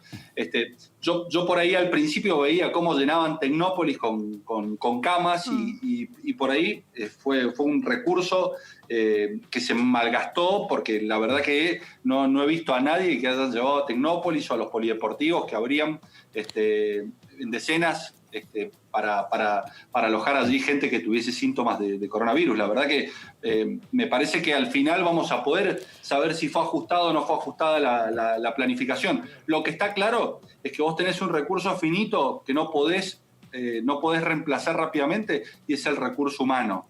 Y, por ejemplo, por más que vos compres lo que compres, no vas a poder formar terapistas porque la formación de un terapista tarda entre 2 y 3 años, con lo cual, digo, ahí tenés limitantes intrínsecas, más allá de la infraestructura. Sí, también, perdón. No, por favor, pregunte todo. También... uno últimamente viene escuchando, sobre todo en este último tramo, ¿no? de esta larga cuarentena, me hago cargo yo, es un calificativo mío, digo por si esto a alguien le molesta. Me parece que a lo largo de todo este tiempo se escucha cada vez más sanitaristas, médicos que entienden el trabajo de trinchera que hace un montón de profesionales, pero también están entendiendo que la sociedad ya necesita empezar una etapa de mayor flexibilización con protocolos, porque nadie está por esto diciendo que la gente tiene que salir por la calle a andar sin barbijo y que ya pasó lo peor. No, creo que todos esto lo entendemos. Esto por un lado, pero lo que le quería preguntar es ¿qué sensación le quedó a usted de lo que sucedió ayer en el Senado respecto a la reforma judicial? Bueno, era un final anunciado de lo que iba a ocurrir en el Senado, ¿no? Porque todos sabíamos que el oficialismo contaba con el número. Está claro que esta reforma no viene a mejorar el funcionamiento de la justicia, ya el propio oficialismo le baja los decibeles, algo que tiene su trampa, ¿no? Implícita, porque lo cierto es que les importa la reforma, porque de lo contrario, más allá de que la expresidenta de la Nación antes de ayer hacía una carta en Twitter y la publicaba donde decía que las dos únicas reformas que existieron fue la de ella y fue la de Mauricio Macri, lo cierto es que esta reforma la presentó el presidente en conferencia de prensa hace poco más de un mes. Y la verdad es que crean más de 900 cargos y ayer en 15 minutos inventaron 156 cargos más y meten jueces por la ventana y se focalizan, claro está, en Comodoro Pi porque lo quieren tomar por asalto, lo quieren tomar de rehén a Comodoro Pi, por eso meten 23 jueces subrogantes y además generan una inmensa cantidad de cargos en el interior del país que no tiene otra finalidad que quebrar la independencia que el Poder Judicial pueda llegar a tener, ¿no? Diputado. Con lo cual creemos que es una muy mala reforma que además atrasa porque vos estás implementando actualmente en 2 provincias el código acusatorio que reclama y demanda de fiscales, como es Jujuy y Salta, y vas a seguir por Santa Fe y Mendoza, y en 2 años lo querés implementar en Cava, y esa reforma del sistema acusatorio te demanda fiscales, y lo que hace esta reforma es nombrar jueces inexplicablemente, ¿no? Diputado, hablaba de que quieren meter jueces por la ventana. Ayer, además de la reforma judicial, se aprobó, o el oficialismo aprobó, votar en contra de la designación de 2 vocales que estaban previstos para incorporarse en el Tribunal de Enjuiciamiento del Ministerio Público de Defensa. Lo que el oficialismo argumenta en ese sentido es que fueron designados por decreto en ese entonces de quien era vicepresidenta de la Nación, Gabriela Michetti, y que esto no pasó por el Senado. ¿Cómo se puede tomar eso también? Primero que no son jueces de la Constitución, de lo que estamos hablando de peras con manzanas, porque estos son miembros de un tribunal de enjuiciamiento. Sí. Que es potestad, pero no van por el Consejo de la Magistratura. Y segundo, que en su momento cuando se designaron no fue cuestionado. ¿Y por qué no fue cuestionado? Porque era práctica usual del Senado de la Nación nombrarlos de esa manera. Pero lo importante para que la ciudadanía entienda, acá estamos hablando de que se dice que Comodoro Pi funciona mal. Sí. Comodoro Pi actualmente funciona con 12 jueces en lo criminal y correccional y con 11 jueces en lo penal económico. Y el gobierno tiene la teoría de que Comodoro Pi funciona mal y ha sido el lugar en donde se han ardido y se han pensado todas las campañas sucias y las persecuciones judiciales y donde ha tenido el epicentro el lawfare. Comodoro Pi ha sido manejado históricamente por el PJ. Comodoro Pi, de los 12 jueces que tienen, 10 jueces han sido nombrados por el kirchnerismo. Digo, de los actuales jueces que están en Comodoro Pi, solamente 2 fueron nombrados por gobiernos no PJ. Estamos hablando de Servini y de Cubría y estamos hablando de la última jueza que fue designada. El resto ha sido designado por el PJ. Quiere decir, y el PJ ha tenido el control del 83 a la fecha del Senado de la Nación. Quiere decir que si hoy tenemos malos jueces, esos malos jueces se los debemos al PJ, que ha gobernado 25 de los últimos 37 años de la República Argentina, pero que además ha tenido el control del Senado, que es quien los designa. Y lo que está diciendo el gobierno es que para mejorar Comodoro Pi, lo que hay que hacer es multiplicar los problemas que tenemos. Porque hoy tenemos 12 problemas y los quiere llevar a 46 problemas, porque quiere unificar al fuero criminal y correccional con el penal económico y además quiere crear 23 juzgados más. Como si de esa manera resolviera algo. Pero el problema es que los 23 tipos que te meten, los 23 jueces que te meten, no te los meten conforme al procedimiento que dice la Constitución, te los meten por la ventana. Y ya la Corte dijo que esos nombramientos son inconstitucionales. ¿Por qué? ¿Por qué son inconstitucionales? Porque los estás nombrando para ocupar tribunales que nunca han tenido un titular, sino que son tribunales nuevos y por lo tanto esos jueces no están subrogando y no están reemplazando a nadie, sino que están siendo nombrados por primera vez. Diputado, una consulta, digo, a ver qué es lo que uno puede esperar en diputados, porque ayer la sesión donde se votó la reforma judicial, 40-26 fue el número final, digo, fue una sesión mixta, algunos senadores estaban de manera presencial y otros virtual. La pregunta es, ¿eso pasó en el Senado? ¿Eso puede marcar algún antecedente para diputados o ustedes, como hasta aquí, insisten en que el tema judicial, si no es de manera presencial, no se trata? No, para nosotros el protocolo está caído y la manera de sesionar es a través de las sesiones presenciales. Creo que lo que ocurrió en el Senado puede haber pasado en el Senado, pero esperemos que no se replique en diputados, porque está claro que el protocolo estaba caído, está claro que el funcionamiento de las sesiones virtuales dependía, entre otras cosas, del acuerdo entre los bloques políticos y respecto de aquellos temas que estuviesen acordados inicialmente en su abordaje. Está claro que la reforma judicial nos divide, no nos acerca, y que por lo tanto la necesidad de sesionar presencialmente es insoslayable. Diputado, perdón, dale. Una pregunta más bien como de apreciación personal. ¿Cuánto cree usted que el ciudadano de a pie comprende sobre lo que se está discutiendo respecto de la reforma judicial? Los aspectos técnicos no, seguramente, pero creo que todos saben por quién van y por qué van, y todos saben que esta reforma no le mejora la situación. Es decir, el ciudadano de a pie sabe que esta reforma no es para resolverle sus problemas. Esta reforma está orientada a resolver los problemas de la política, porque poco tiene que ver esta reforma con mejorar el funcionamiento de la justicia. Y vos me vas a decir, bueno, sí, crearon un montón de juzgados en el interior del país, pero esos juzgados los crearon en un toma y daca de la política para lograr la aprobación de la ley, no para mejorar el servicio de justicia.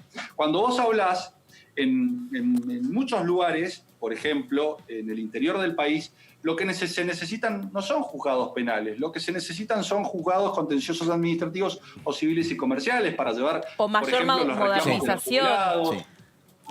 O los amparos. Y en otros lugares, vos sí necesitas juzgados penales porque tenés problemas de narcotráfico graves o de trata de personas. Ahora, no se hizo un estudio, no se dijo. Cuando a mí me muestren un estudio de por qué ponen un juzgado en un lugar y otro juzgado en otro y te digan, mira, acá lo ponemos por la cantidad de delitos que ocurren, acá lo ponemos por la cantidad de litigios que tenemos de personas que van contra las obras sociales o de personas que van contra el ANSES o que van contra el PAMI, etcétera, etcétera, o contra el Estado Nacional, vos decís, bueno, la verdad que se justifica este juzgado. Sí. Pero lo cierto es que se ha hecho ojo de buen cubero y producto de una componenda política, de un famoso toma y daca, en donde cada uno de los referentes o funcionarios políticos se ha llevado su juzgado para su pueblo. ¿Esto mejora el funcionamiento de la justicia? Sin lugar a dudas que no lo mejora.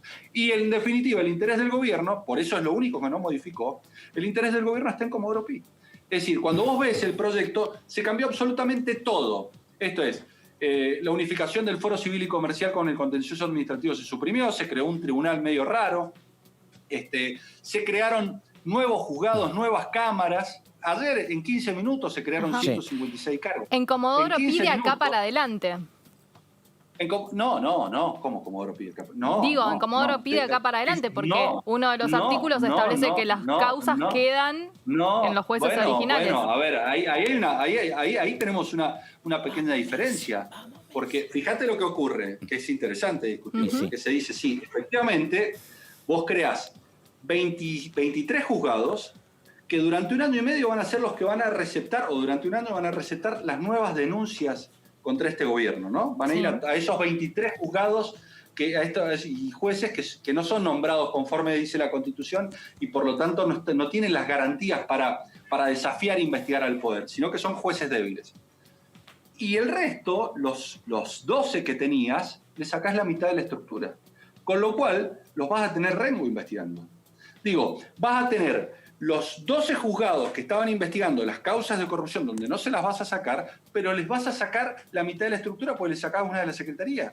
Con lo cual, las posibilidades de que vayan más lento, de que se demoren más, de que las causas se retrasen más, son mayores. Y ahí tenés un antecedente, que es el de Menem y la venta de armas a Croacia y Ecuador. ¿Qué dijo la Corte y qué dijo la Cámara en ese momento? Que había que absolver a Menem. ¿Por qué? Porque se habían demorado mucho, porque había habido retardo de justicia. Y el retardo de justicia había impedido darle la posibilidad de demostrar su inocencia en un plazo razonable. Lo mismo y eso pasa había con... posibilitado su absolución. Entonces, el riesgo que corremos es que justamente todas las causas que se investigan de corrupción se ralenticen. Sí. Y a partir de allí lo mismo pasa en general con una falta de modernización a nivel estructural de la justicia. Por eso vos de pronto tenés un juez de ejecución penal que te dice, no, bueno, yo no sabía que esta persona era peligrosa. A mí me dijeron que la podía liberar y la liberé. Porque recibe papeles, porque lo entrevista. Eso es para destituirlo. ¿Y no lo han dicho? ¿Y no lo han dicho? Axel López. Es para destituirlo, digo. Bueno. Está claro que, a ver, no tiene nada que ver esta reforma con la modernización de la justicia. Porque si vos quisieras reformar y modernizar la justicia, lo que tendrías que pensar es que la pandemia te desnudó que tuviste 6 meses el Poder Judicial parado porque no podía funcionar virtualmente porque no estaba preparado. Y sin embargo, no decís absolutamente nada de eso. Y eso no se puede entender. Digo, es inexplicable que vos, a ver, vas a gastar 6.000 millones de pesos y resulta que no resolvés el problema que acabás de tener con una justicia suspendida en el orden federal, producto que no podía funcionar en la pandemia.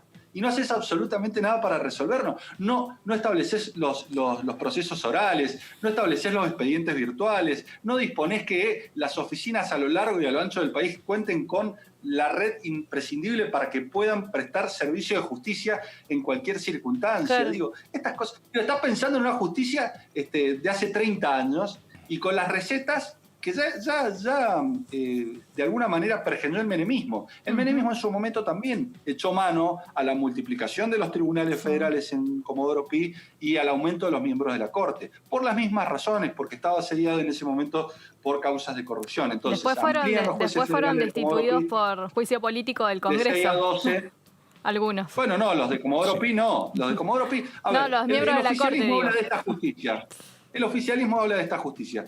Pero no solamente los ha designado en el Congreso, sino que los ha terminado apañando en el Consejo de la Magistratura. Entonces se tiene que hacer cargo el oficialismo del Estado y de la degradación de la justicia argentina. Todos coincidimos en que es imprescindible mejorar la justicia. Ahora, está claro que hay algunos que han tenido mayores responsabilidades en el estado actual de la justicia, y está claro que las reformas no se orientan a mejorar la justicia, sino a aumentar la dependencia con el poder político. Bueno, Petri, lo vamos a dejar, como dice el terapeuta, para la próxima, porque quedan muchas preguntas por hacerle, pero bueno, entendemos que tiene otros compromisos. Los invito a todos a un tecito de tilo. Pero cómo no, está perfecto. No, ya sé. Y gracias por prestarse esta entrevista acalorada. Fue interesante, sobre todo nos quedamos con los conceptos vertidos más allá de la vehemencia, pero bueno, es parte de la tanada. Es así. Así es. Bueno, muchas gracias, Chao, hasta luego, buenas tardes. Bueno, adiós, hasta luego. El diputado Rodolfo Tailade también estuvo con Eduardo Serenellini conversando dando su opinión sobre la reforma a la justicia. Si uno dice que es más urgente la cuestión social en Argentina en función de la crisis por la pandemia, por supuesto que voy a estar de ese lado. Ahora, a la crisis económica y social se la está encarando desde el gobierno nacional con medidas que a uno le puede gustar o no, la oposición puede cuestionar, para eso está, pero evidentemente hay una política, hay una decisión del presidente de generar medidas en función para atender la crisis económica y social. Por lo tanto, nadie puede acusar al gobierno de decir que solamente trabaja en la reforma judicial. La reforma judicial es indispensable por muchas razones, porque fue primero una promesa un compromiso de campaña con nuestros votantes, porque la sociedad argentina está cansada de este poder judicial que no le da respuestas, y porque además en algún momento hay que empezar. Esta reforma es la puerta de entrada a un proceso de reformas que tenemos que abordar respecto al Poder Judicial, que va a llevar mucho tiempo y que no solamente va a requerir la sanción o la modificación de leyes, sino también un montón de transformaciones en términos de pautas de trabajo, cultura institucional adentro del Poder Judicial, un montón de cosas para darle otro perfil, no solo a los jueces, sino fundamentalmente al funcionamiento de la justicia de cara a la sociedad. Bueno, después de hablar de reforma judicial y de todo lo que pasó en el Senado, nos volvemos a meter con algo que es un reclamo de la Ciudad de Buenos Aires, que es generar aulas digitales para que aquellos que han quedado completamente aislados en medio de esta pandemia, me refiero a alrededor de 6.000 chicos, puedan, aunque sea, hacer uso para conectarse y para, por supuesto, tener un seguimiento por parte del Estado. Por eso es que estamos en contacto con la diputada... No estamos, bueno, no ¿viste? estamos, mira vos. Estaríamos testando. Qué tema capital, Bueno, Sí, en un ratito vamos a hablar con la diputada Mara Brauer sobre este tema. Yo pensaba que ya estaba, fue una mala interpretación mía, no importa, puedo hacer y voy para atrás. Pero bueno, hablemos de educación, hablemos de protocolo y hablemos de la reunión que las autoridades, tanto provinciales de la Ciudad de Buenos Aires como nacionales, tuvieron, a donde este tema estaba sinceramente en el tapete y era uno de los reclamos de la Ciudad de Buenos Aires, porque bueno, por favor, hagan lugar a este pedido porque estamos preocupados y más actividades se flexibilizan. ¿Qué hacemos con los pibes? En el sentido más cariñoso de la palabra, ya saben que yo hablo así. ¿Qué hacemos con los pibes? Porque tienen que estar en un lugar a donde estén contenidos. ¿Dónde van a estar si no es en la escuela? No, totalmente. Lo que argumenta, digamos, el Ministerio de Educación es que acordó con la mayoría de las provincias un protocolo, que es este protocolo que se implementó en un principio en San Juan, volvieron para atrás, se va a implementar en La Pampa ahora en septiembre, con una posibilidad de hacer un regreso a las aulas de manera bimodal, mitad presencial, mitad remota, un día unos chicos en las aulas, otro día otro turno de manera presencial, pero en lugares donde hay bajo contagio. Entonces, ¿y dónde hay bajo contagio acá? ¿En Capital decís vos? No, con las provincias. Ah, claro, ¿no? Y entonces por eso fueron evaluando y se fueron abriendo estos protocolos. Entonces, cuando decimos esto de que se lo negaron a la capital federal, al protocolo que presentó la ministra de Educación Acuña, al ministro de Educación justamente, claro, se entiende que en este protocolo, de hecho, está establecido que sean las localidades que tengan bajo contagio, y donde y ahí acá los números claramente fueron a la capital contramano. Federal no entra. Exactamente, fueron los números a contramano. Por acá tuvimos una meseta de 800, después de 1000, bajó un poco, como nos dijo el doctor, pero ahora tuvimos 1500 el miércoles y 1200. Esa es la gran diferencia. Y además, la verdad, yo me pongo del lado de los chicos, del lado tuyo. Yo creo que la verdad, ayer yo hablaba de una gran burbuja para protegerlos, atenderlos. Van a estar a veces mejor en la escuela que en su casa. Y eso es indiscutible que avance el protocolo. Ahora, después vos tenés el tema gremial, ¿no? El gremio dice, ¿y por qué me toca ir a mí? Tantos gremios. Pero aparte, ¿por qué me toca ir a mí? Sí. ¿Por qué me toca a mí y no le toca a otro sector gremial? ¿Cómo voy a viajar? ¿Voy a viajar en transporte? ¿Qué pasa conmigo? Es un tema finito, donde hay una cuestión, si querés, más intangible, que es, no sé si la vocación o la decisión personal, pero ¿por qué tienen que ir en este marco? Bueno, yo creo que con 1.200 contagios diarios, los docentes y dar clase, y otro sector es no esencial y se preserva. Es un tema difícil de debatir. Es complejo, por eso también les decía que iba a estar en el tapete qué va a pasar con las empleadas domésticas también, si van a ser consideradas esenciales, porque en su gran mayoría, según los datos que maneja la ANSES, la gran mayoría de trabajadoras de casas particulares vive en la provincia de Buenos Aires y trabajo en la ciudad de Buenos Aires. Están viendo cómo pueden rediseñar los permisos para esas trabajadoras y que puedan hacerlo a través del transporte público, porque de otra forma sería muy costoso para el empleador. Si vos tenés un empleador que es a su vez un trabajador esencial, tenés que poder facilitar que alguien quede en tu casa con los chicos. Bueno, es compleja la situación. Lo mismo con los trabajadores de las obras en construcción. Es el mismo tramado social. Pero por supuesto. La misma complejidad. El problema de estas cosas es evaluar eso por un lado, pero por otro, como les decía, te abre el hipódromo, pero te abre el hipódromo de Palermo. No es un buen mensaje, coincido Entonces, con vos. como que hay un mensaje ahí, los casinos en las distintas provincias. Ahí te dan la respuesta que yo tampoco la comparto. Estamos diciendo, vamos a las carreras, vamos al juego sobre la educación. Ahí sabés que te dan, el argumento que te dan, que es discutible, es que es una enorme necesidad económica de todo lo que es el jockey, el variador, el peón, que es una industria de miles de trabajadores. Exacto. Es como el fútbol. Claro, el fútbol. Pero prefiero que me abra un teatro. Pero es que el teatro es más riesgoso, mueve. Meli. El teatro es más riesgoso, digo, no hay protocolo. ¿Cómo un teatro para que trabaje sola? No podemos estar nosotros 3 en 3 butacas en un teatro, Meli. No se puede porque vamos a contagiar. En el turf está el jockey y el caballo, la verdad. Bueno, pero hay un movimiento de personas. Sí, pero la carrera, me parece, yo no voy a hacer el protocolo del turf, pero me parece que en una carrera hay menos riesgo. El teatro, a mí también me encantaría, pero digo, ¿cómo haces para que vuelva el teatro? La verdad es que yo creo que es una sábana por todo concepto corta, porque aquí sí vuelvo al primer concepto que manejábamos cuando hablábamos con el doctor Camera. Está clarísimo que desde el punto punto de vista sanitario la indicación es una, desde el punto de vista social, emocional, la realidad es otra. No es lo mismo implementar estas medidas o ser estricto o exigir determinados comportamientos cuando pasó un mes, 2 meses, 3 meses. Fíjate todo lo que está pasando, por ejemplo, los acuerdos del Banco Central con los bancos. Ahora de vuelta vuelven a ver cómo hacen con la cotización, la financiación de la tarjeta de crédito. Que eso se había permitido al principio. Ahora te van a dar 3 meses de gracia, pero te cobran una tasa del 40%.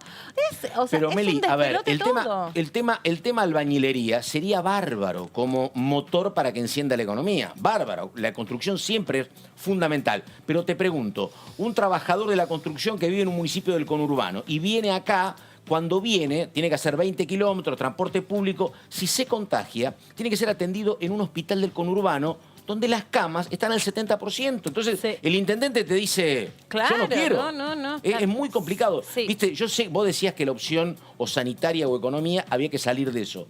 Pero terminamos siempre en la misma cuestión a veces, ¿no? Pero bueno, a ver. No, por supuesto. Está ahora sí la diputada Mara Brauer del otro lado. Antes la presenté y fue un error mío. ¿Cómo le va, diputada? ¿Qué tal? Buenas tardes, ¿cómo le va? Muchas gracias por atendernos y por recibirnos.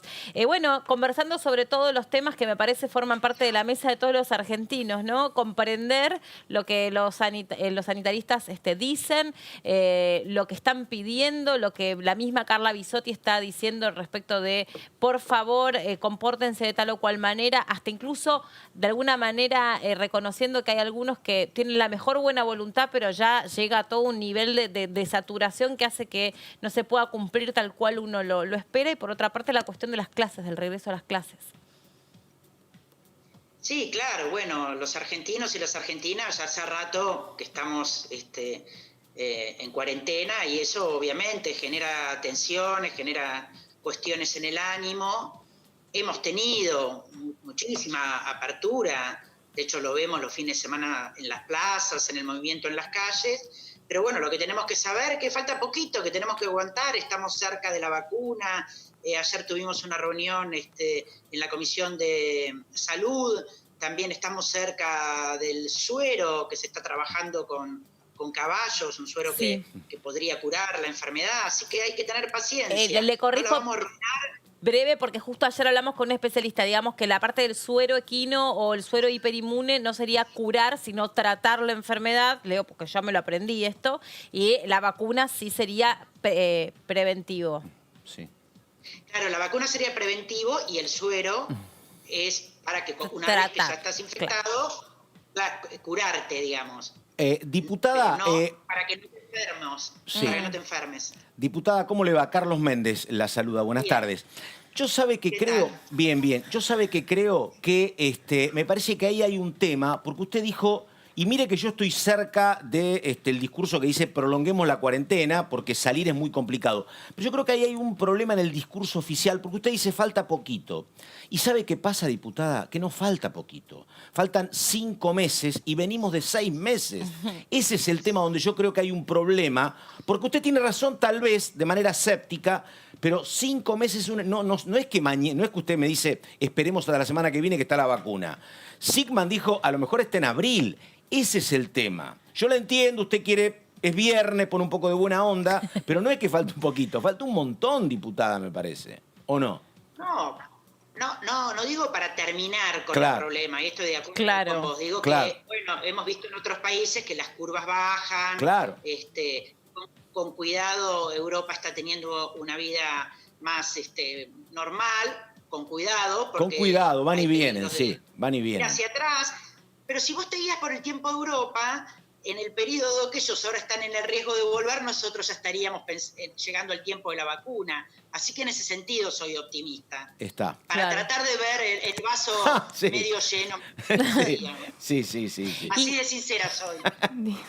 Sí. Diputada, ¿qué tal? Verónica Benaim la saluda. Buenas tardes. ¿Qué tal? Con respecto al protocolo que no aprobó el gobierno nacional en la ciudad de Buenos Aires, ¿usted está de acuerdo con que no se vuelva a las clases definitivamente en la ciudad de Buenos Aires en este contexto?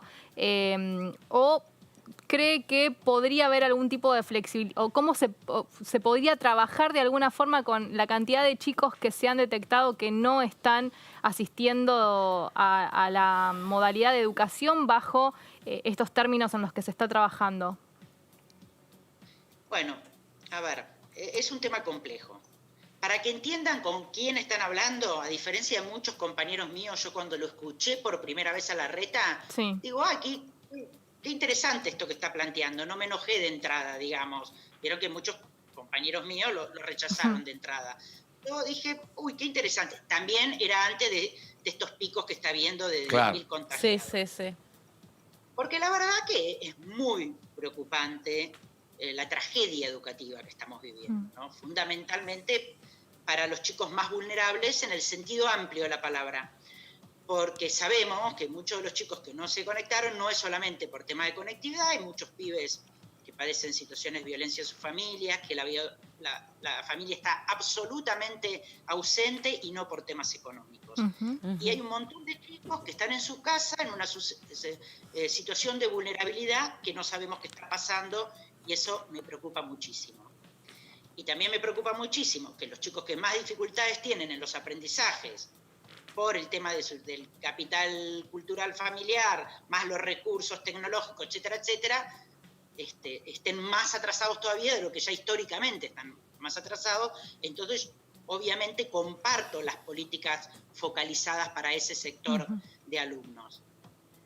Lo que pasa es que cuando leí el protocolo que presentó el gobierno de la ciudad, es una engañapichanga, para usar una expresión de viernes a la tarde. Porque, no sé si ustedes lo leyeron, pero dice que los chicos, primero no está claro a qué población se refiere. Es decir, qué trabajo hicieron para saber quiénes son y en qué condiciones están, porque muchos de estos pibes pueden estar enfermos.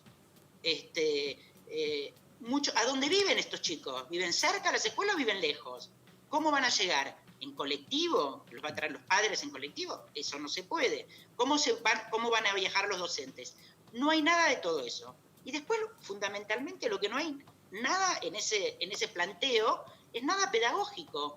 Dice el protocolo que los chicos van a ir a las escuelas, y se los leo, para realizar un trabajo autónomo para que puedan conectarse y bajar archivos. Y ahí sí le doy la razón a los gremios de la ciudad que dice, para eso llevarle una computadora a la casa. Porque poner en riesgo y hacer toda esa movilización para que los chicos, y así dice literal el protocolo, descarguen y hagan trabajo autónomo, pero aparte no dijimos que esos pibes justamente no hacen trabajo autónomo. Claro, y aparte... ¿Sabemos si saben usar una computadora? Claro. No, y aparte en qué situación están de vulnerabilidad, porque, digamos, o el foco está puesto en lo social o está puesto... Idealmente tiene que estar puesto en todos lados, ¿no? Pero la sensación es que el foco está puesto especialmente por cómo están armadas, por lo menos en lo que uno ha podido leer, han perdido el contacto con la escuela. Es como que la sensación es llegarle a pibes que están aislados, despojados, solos, en situación de vulnerabilidad, etcétera, etcétera, etcétera, etcétera. Para todos es una desgracia la cuestión pedagógica, para todos, para los pibes de la escuela primaria, para los de la escuela secundaria, para los del jardín también, para los del nivel inicial, para los docentes. Ahora, yo quiero saber esto. ¿Está estimado en las provincias, hubiera estado bueno preguntárselo a la diputada de La Pampa, estos kits que se reparten de higiene personal, más los arcos sanitizantes, más toda la cuestión para que algunos pocos pibes vuelvan a las clases? ¿Qué costo tiene para un municipio? No, yo la verdad que eso no lo sé, pero ya te digo. Pero no, en el caso de la ciudad, porque ahí estaría bueno compararlo con un dispositivo, digamos, claro, cosa por cosa. No, seguro que es más barato comprar computadoras, me parece. Porque aparte acá tenemos que decir, lo que yo decía antes, ¿cómo llegan los chicos? No sé. Claro. Y aparte acá quiero dar otro contexto de la ciudad. La ciudad gastó en plena pandemia $1 millón para equipar al centro de tiro de la ciudad de Buenos Aires. $200.000 en un bowling. ¿Sí? Y estamos hablando de 5.000 chicos que le falta una computadora, que hasta uno podría decir, bueno, si 2 son hermanitos le podemos dar una computadora entre 2, que es algo normal. Después, es el gobierno de la ciudad, cuando estuvo en el gobierno nacional, que dejó de lado el PRAL, Conectar Igualdad, y dejó de repartir computadoras en las escuelas secundarias. El gobierno de la ciudad, cuando nosotros repartíamos en las escuelas secundarias, repartían la primaria. Cuando asumió Macri, achicó el programa de primarias. Entonces, en la ciudad más rica del país, que hayan discontinuado la entrega de computadoras, es un problema. Que el presupuesto educativo, año tras año, en la ciudad baje, es un problema.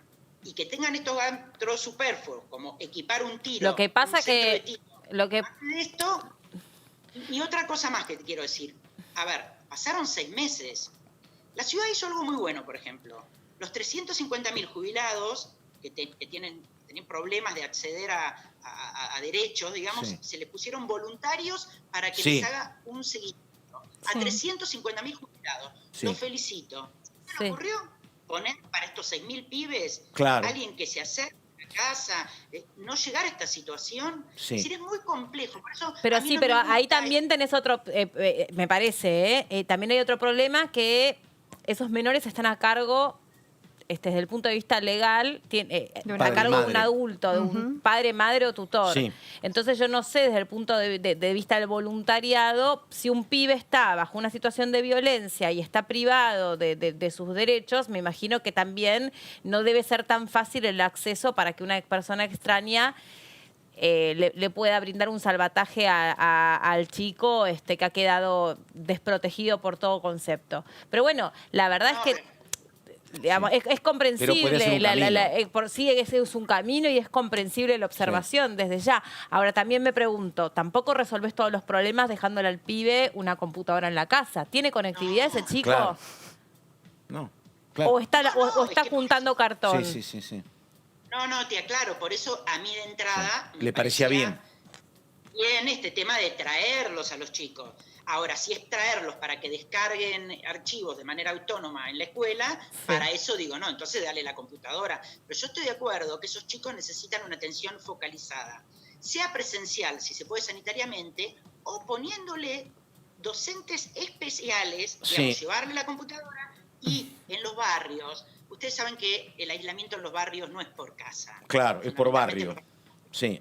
Y los chicos participan de las actividades de la comunidad, y referentes del gobierno de la ciudad están trabajando en los barrios. Entonces vos podés detectar por barrios cuántos chicos hay y hacerle una educación más focalizada a esos chicos. Hay muchas cosas que se pueden hacer para no dejarlos abandonados. Diputada, y perdóneme, ¿cómo es el rol de los gremios docentes? Digo, ¿los gremios docentes accederían a cumplir ese papel que usted, por ejemplo, está planteando? Melina, a ver, ¿por qué no asisten? ¿Por qué hay un sector que necesita? Digo, ¿habría predisposición o había una negativa conjunta de los gremios a volver a clases presenciales por temas de inseguridad a partir de la epidemia? Bueno, en general los gremios... A ver, también hay un acuerdo en el Consejo Federal que firmaron todos los ministros del país, que es que se vuelve a las escuelas cuando empieza a bajar el índice de contagio. Entonces, los gremios, y no están bajando, claro. Y no están bajando, claro. Pero eso no significa, esta es mi postura personal, de la misma forma que hay trabajadores sociales que se acerquen a los barrios, que tenga que haber docentes que en determinadas situaciones de vulnerabilidad se tengan que acercar. Y no solamente docentes en respuesta a lo que vos decís, o voluntarios. Si obviamente hay una situación de vulneración de derechos, tiene que intervenir el Consejo de los Derechos del Niño con los abogados, los jueces y hasta con el poder de policía. Sí. ¿Y qué va a pasar con todos los chicos de toda la Argentina este año? ¿Qué va a pasar de cara al año que viene? ¿Se van a unificar los calendarios, los contenidos escolares? ¿Es un año completamente perdido? ¿No? ¿Cómo promociona? Me imagino, no sé, el otro día veía un pibe que se había recibido, no me acuerdo, creo que de abogado, vía Zoom. Y en otras carreras donde sí o sí necesitas de las prácticas, un odontólogo, un médico, un dermatólogo, ¿qué profesionales se están formando? Sin desmerecer el trabajo que hay detrás de los docentes y de los estudiantes, ¿no? Pero, ¿qué va a pasar con todos estos pibes? Por ejemplo, no sé, perdón, un caso personal. A ver. Pensar el paso de la primaria al secundario. ¿Y vos cómo haces? ¿Lo anotás en un curso de ingreso? ¿No lo anotás? ¿El año que viene va a haber un año más en la primaria, un año menos? Por lo que acordó el Consejo Federal y se está trabajando con las universidades para que los chicos no pierdan un año, en el primer año de la facultad va a haber recuperación de los aprendizajes del 7º grado. La verdad que va a ser muy complejo. El Consejo de la Calidad y el Consejo Federal está trabajando fuertemente. Y ya que estamos en Diputados TV, les cuento que yo presenté un proyecto de ley de seguimiento de las trayectorias escolares post-pandemia, justamente para que por ley, y si es posible con el acuerdo de todas las fuerzas políticas, pensemos entre todos, obviamente conversando con los especialistas, con el Ministerio de Educación, las estrategias necesarias, porque va a haber que hacer muchas estrategias. Y en las carreras universitarias, lo que yo sé que están haciendo muchos estudiantes es adelantar las materias teóricas, pero las prácticas, obvio que les van a quedar pendientes. Claro. Y si a un chico le faltaban las prácticas para recibirse, y lamentablemente se va a atrasar, y son los imponderables de esta esta situación mundial. Diputada, la cambio un poco de tema porque estamos ante una presentación que esta vez sí sería inminente, como suele decirse, de un proyecto de ley que había sido esperado tanto tiempo. Aporte extraordinario solidario. Exactamente, por muchos legisladores en el Congreso, por otros rechazado, pero también por muchas personas afuera, ¿no?, de lo que es el Parlamento. Ya sería casi un hecho que se presentaría en el día de hoy. ¿Cómo cree que va a ser el debate en el Parlamento sobre esta iniciativa y con un contexto donde también viene y gira la reforma judicial a esta Cámara? Bueno, sí, se presenta hoy seguro, digamos, esto ya lo hemos conversado en reunión de bloque, ahora se estaba terminando los detalles, calculo que tipo 5 de la tarde ya estará presentado. Yo la verdad que espero que no tenga mucha oposición este proyecto, porque esto es un aporte por única vez hacia las grandes fortunas de Argentina. Tienen que ser personas que tengan más de 200 millones. 12.000 establece. 200 millones de pesos. No, 12.000 sí, 12.000 sería el universo. Son 12.000 el universo, pero son aquellas personas que tienen más de 200 millones de pesos, digo, no de dólares. Son 200, pesos. No, exactamente. 200 es un universo de 12.000 personas, efectivamente. Miren, somos más de 45 millones, 12.000 personas, creo que es el 0,0. Claro. Lo tenía anotado por acá. Sí. Y realmente, en este momento de pandemia, con el esfuerzo que estamos haciendo todos, para las grandes fortunas, que realmente una persona que tiene 200 millones de pesos pasaría a tener 196 millones de pesos. ¿Me dicen que le cambian algo como patrimonio individual, no como patrimonio de la empresa, sino como de la patrimonio persona? Individual, sí. Ahora, patrimonio individual en su casa, para decirlo de alguna manera. Es realmente pedirle no mucho a los que tienen. Pregúntame, pregunta. Y además algo bueno es que esa plata no entra al erario público, sino que tiene destinos obligados.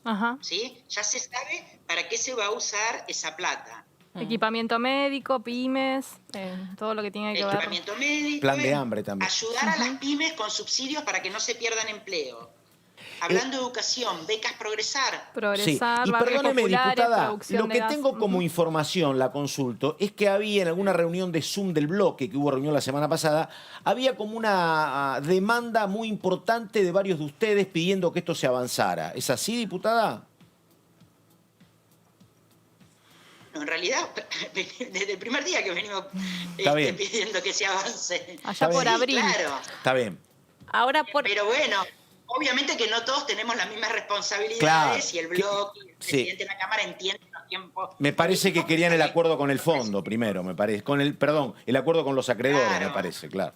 Ahora, por otra parte, también escuché que por ahí, que desde el punto de vista técnico, estaban avanzando en un posible ajuste al infamoso impuesto y bendito impuesto a las ganancias, que termina siendo un impuesto al salario, otra vez apuntando a la clase media un poquito más acomodada que el resto.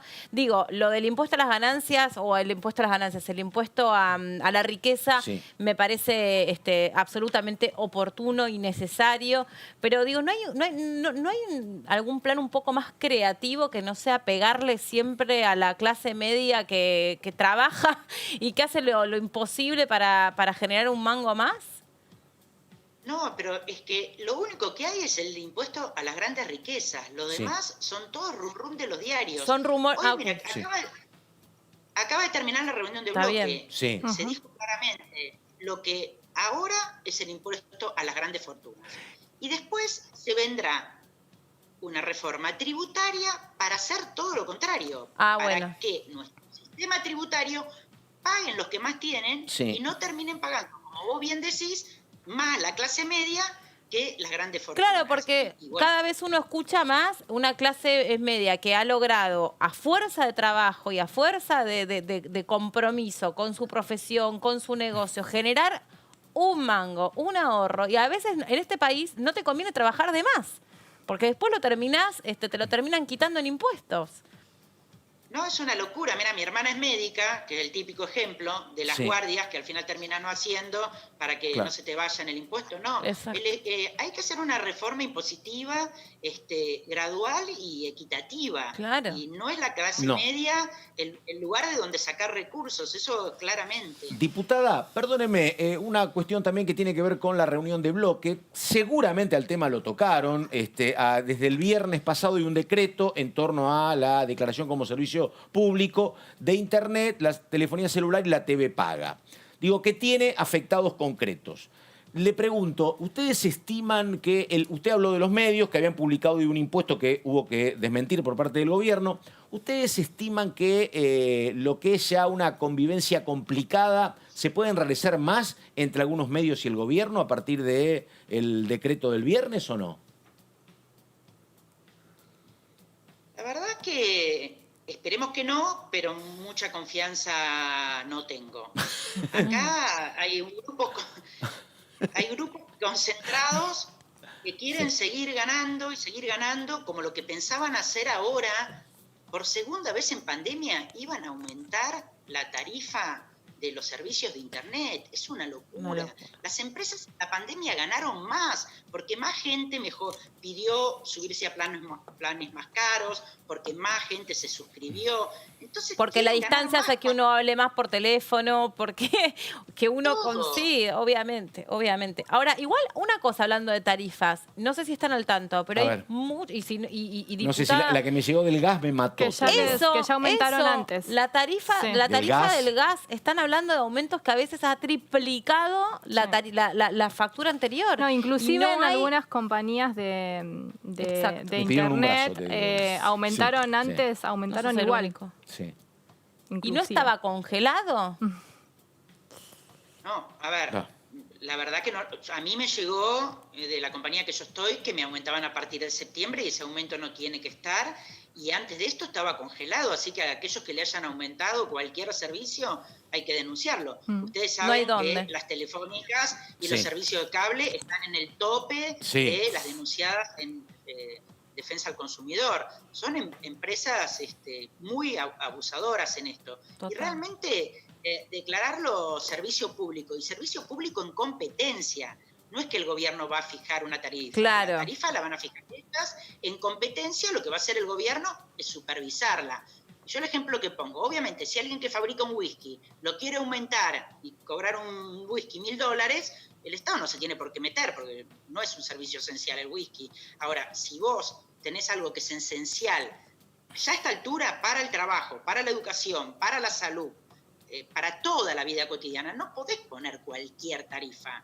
Entonces, declarar los servicios esenciales en competencia es que hay una competencia en el mercado, pero vos tenés que explicar tus costos y tus ganancias para que no haya un exceso de ganancia que perjudique a la gente, no en algo placentero, sino en algo fundamental para su vida.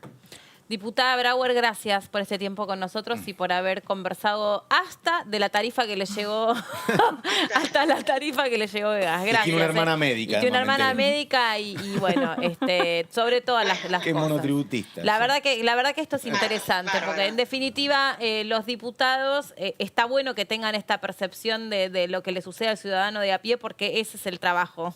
Y porque también le sucede a ellos, claramente. Sí, bueno, pero a veces uno tiene la sensación que el político está como viviendo en un mundo paralelo, y a mí me parece que es interesante que uno pueda tener esta instancia para conversar de vecino a vecino. Bueno, gracias. Buen fin de semana. Chao, igualmente. Hasta luego.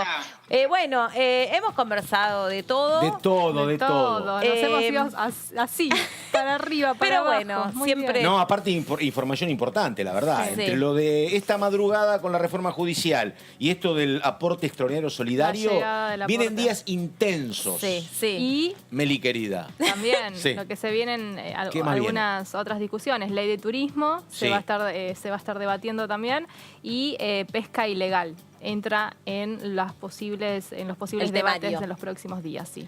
Bueno, entonces vamos a tener una semana llenísima de información. Fue un placer acompañarlos y contarles toda la actividad parlamentaria y tratar de trasladar todas las cosas que les pasa a ustedes en sus casas y las inquietudes que tienen, y también bajarlo a un llano en las discusiones políticas o que se puedan dar en el espacio del Congreso.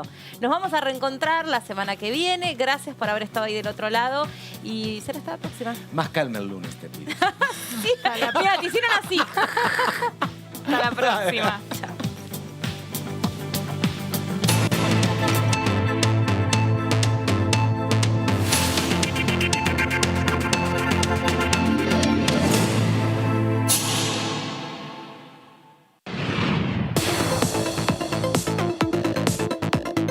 La voz de los diputados. La voz de las diputadas. La voz de la oposición. La voz de los que quieren cambiar la realidad. La voz de los que quieren una Argentina mejor. Tu voz en el Congreso. DTV, el periodismo en el Congreso, de lunes a viernes. Es el cumple del viejo, ¿cómo que no vamos a hacer nada? Son 70 pirulos. Dale, Lau, imposible que nos contagiemos. Dale, Yo me re por favor, mi amor, cortémosla con la cuarentena. Ya la cuarentena. La idea sería reunirnos en la empresa, nos juntamos, respetando la distancia. Uso el permiso como que voy a buscar a mi mamá y voy para allá, olvídate, no pasa nada. Yo agarro por una calle que no hay un solo control, quédate tranquilo. Abrimos el programa, abrimos la mesa. Muchas horas de debate, ¿no? Este tema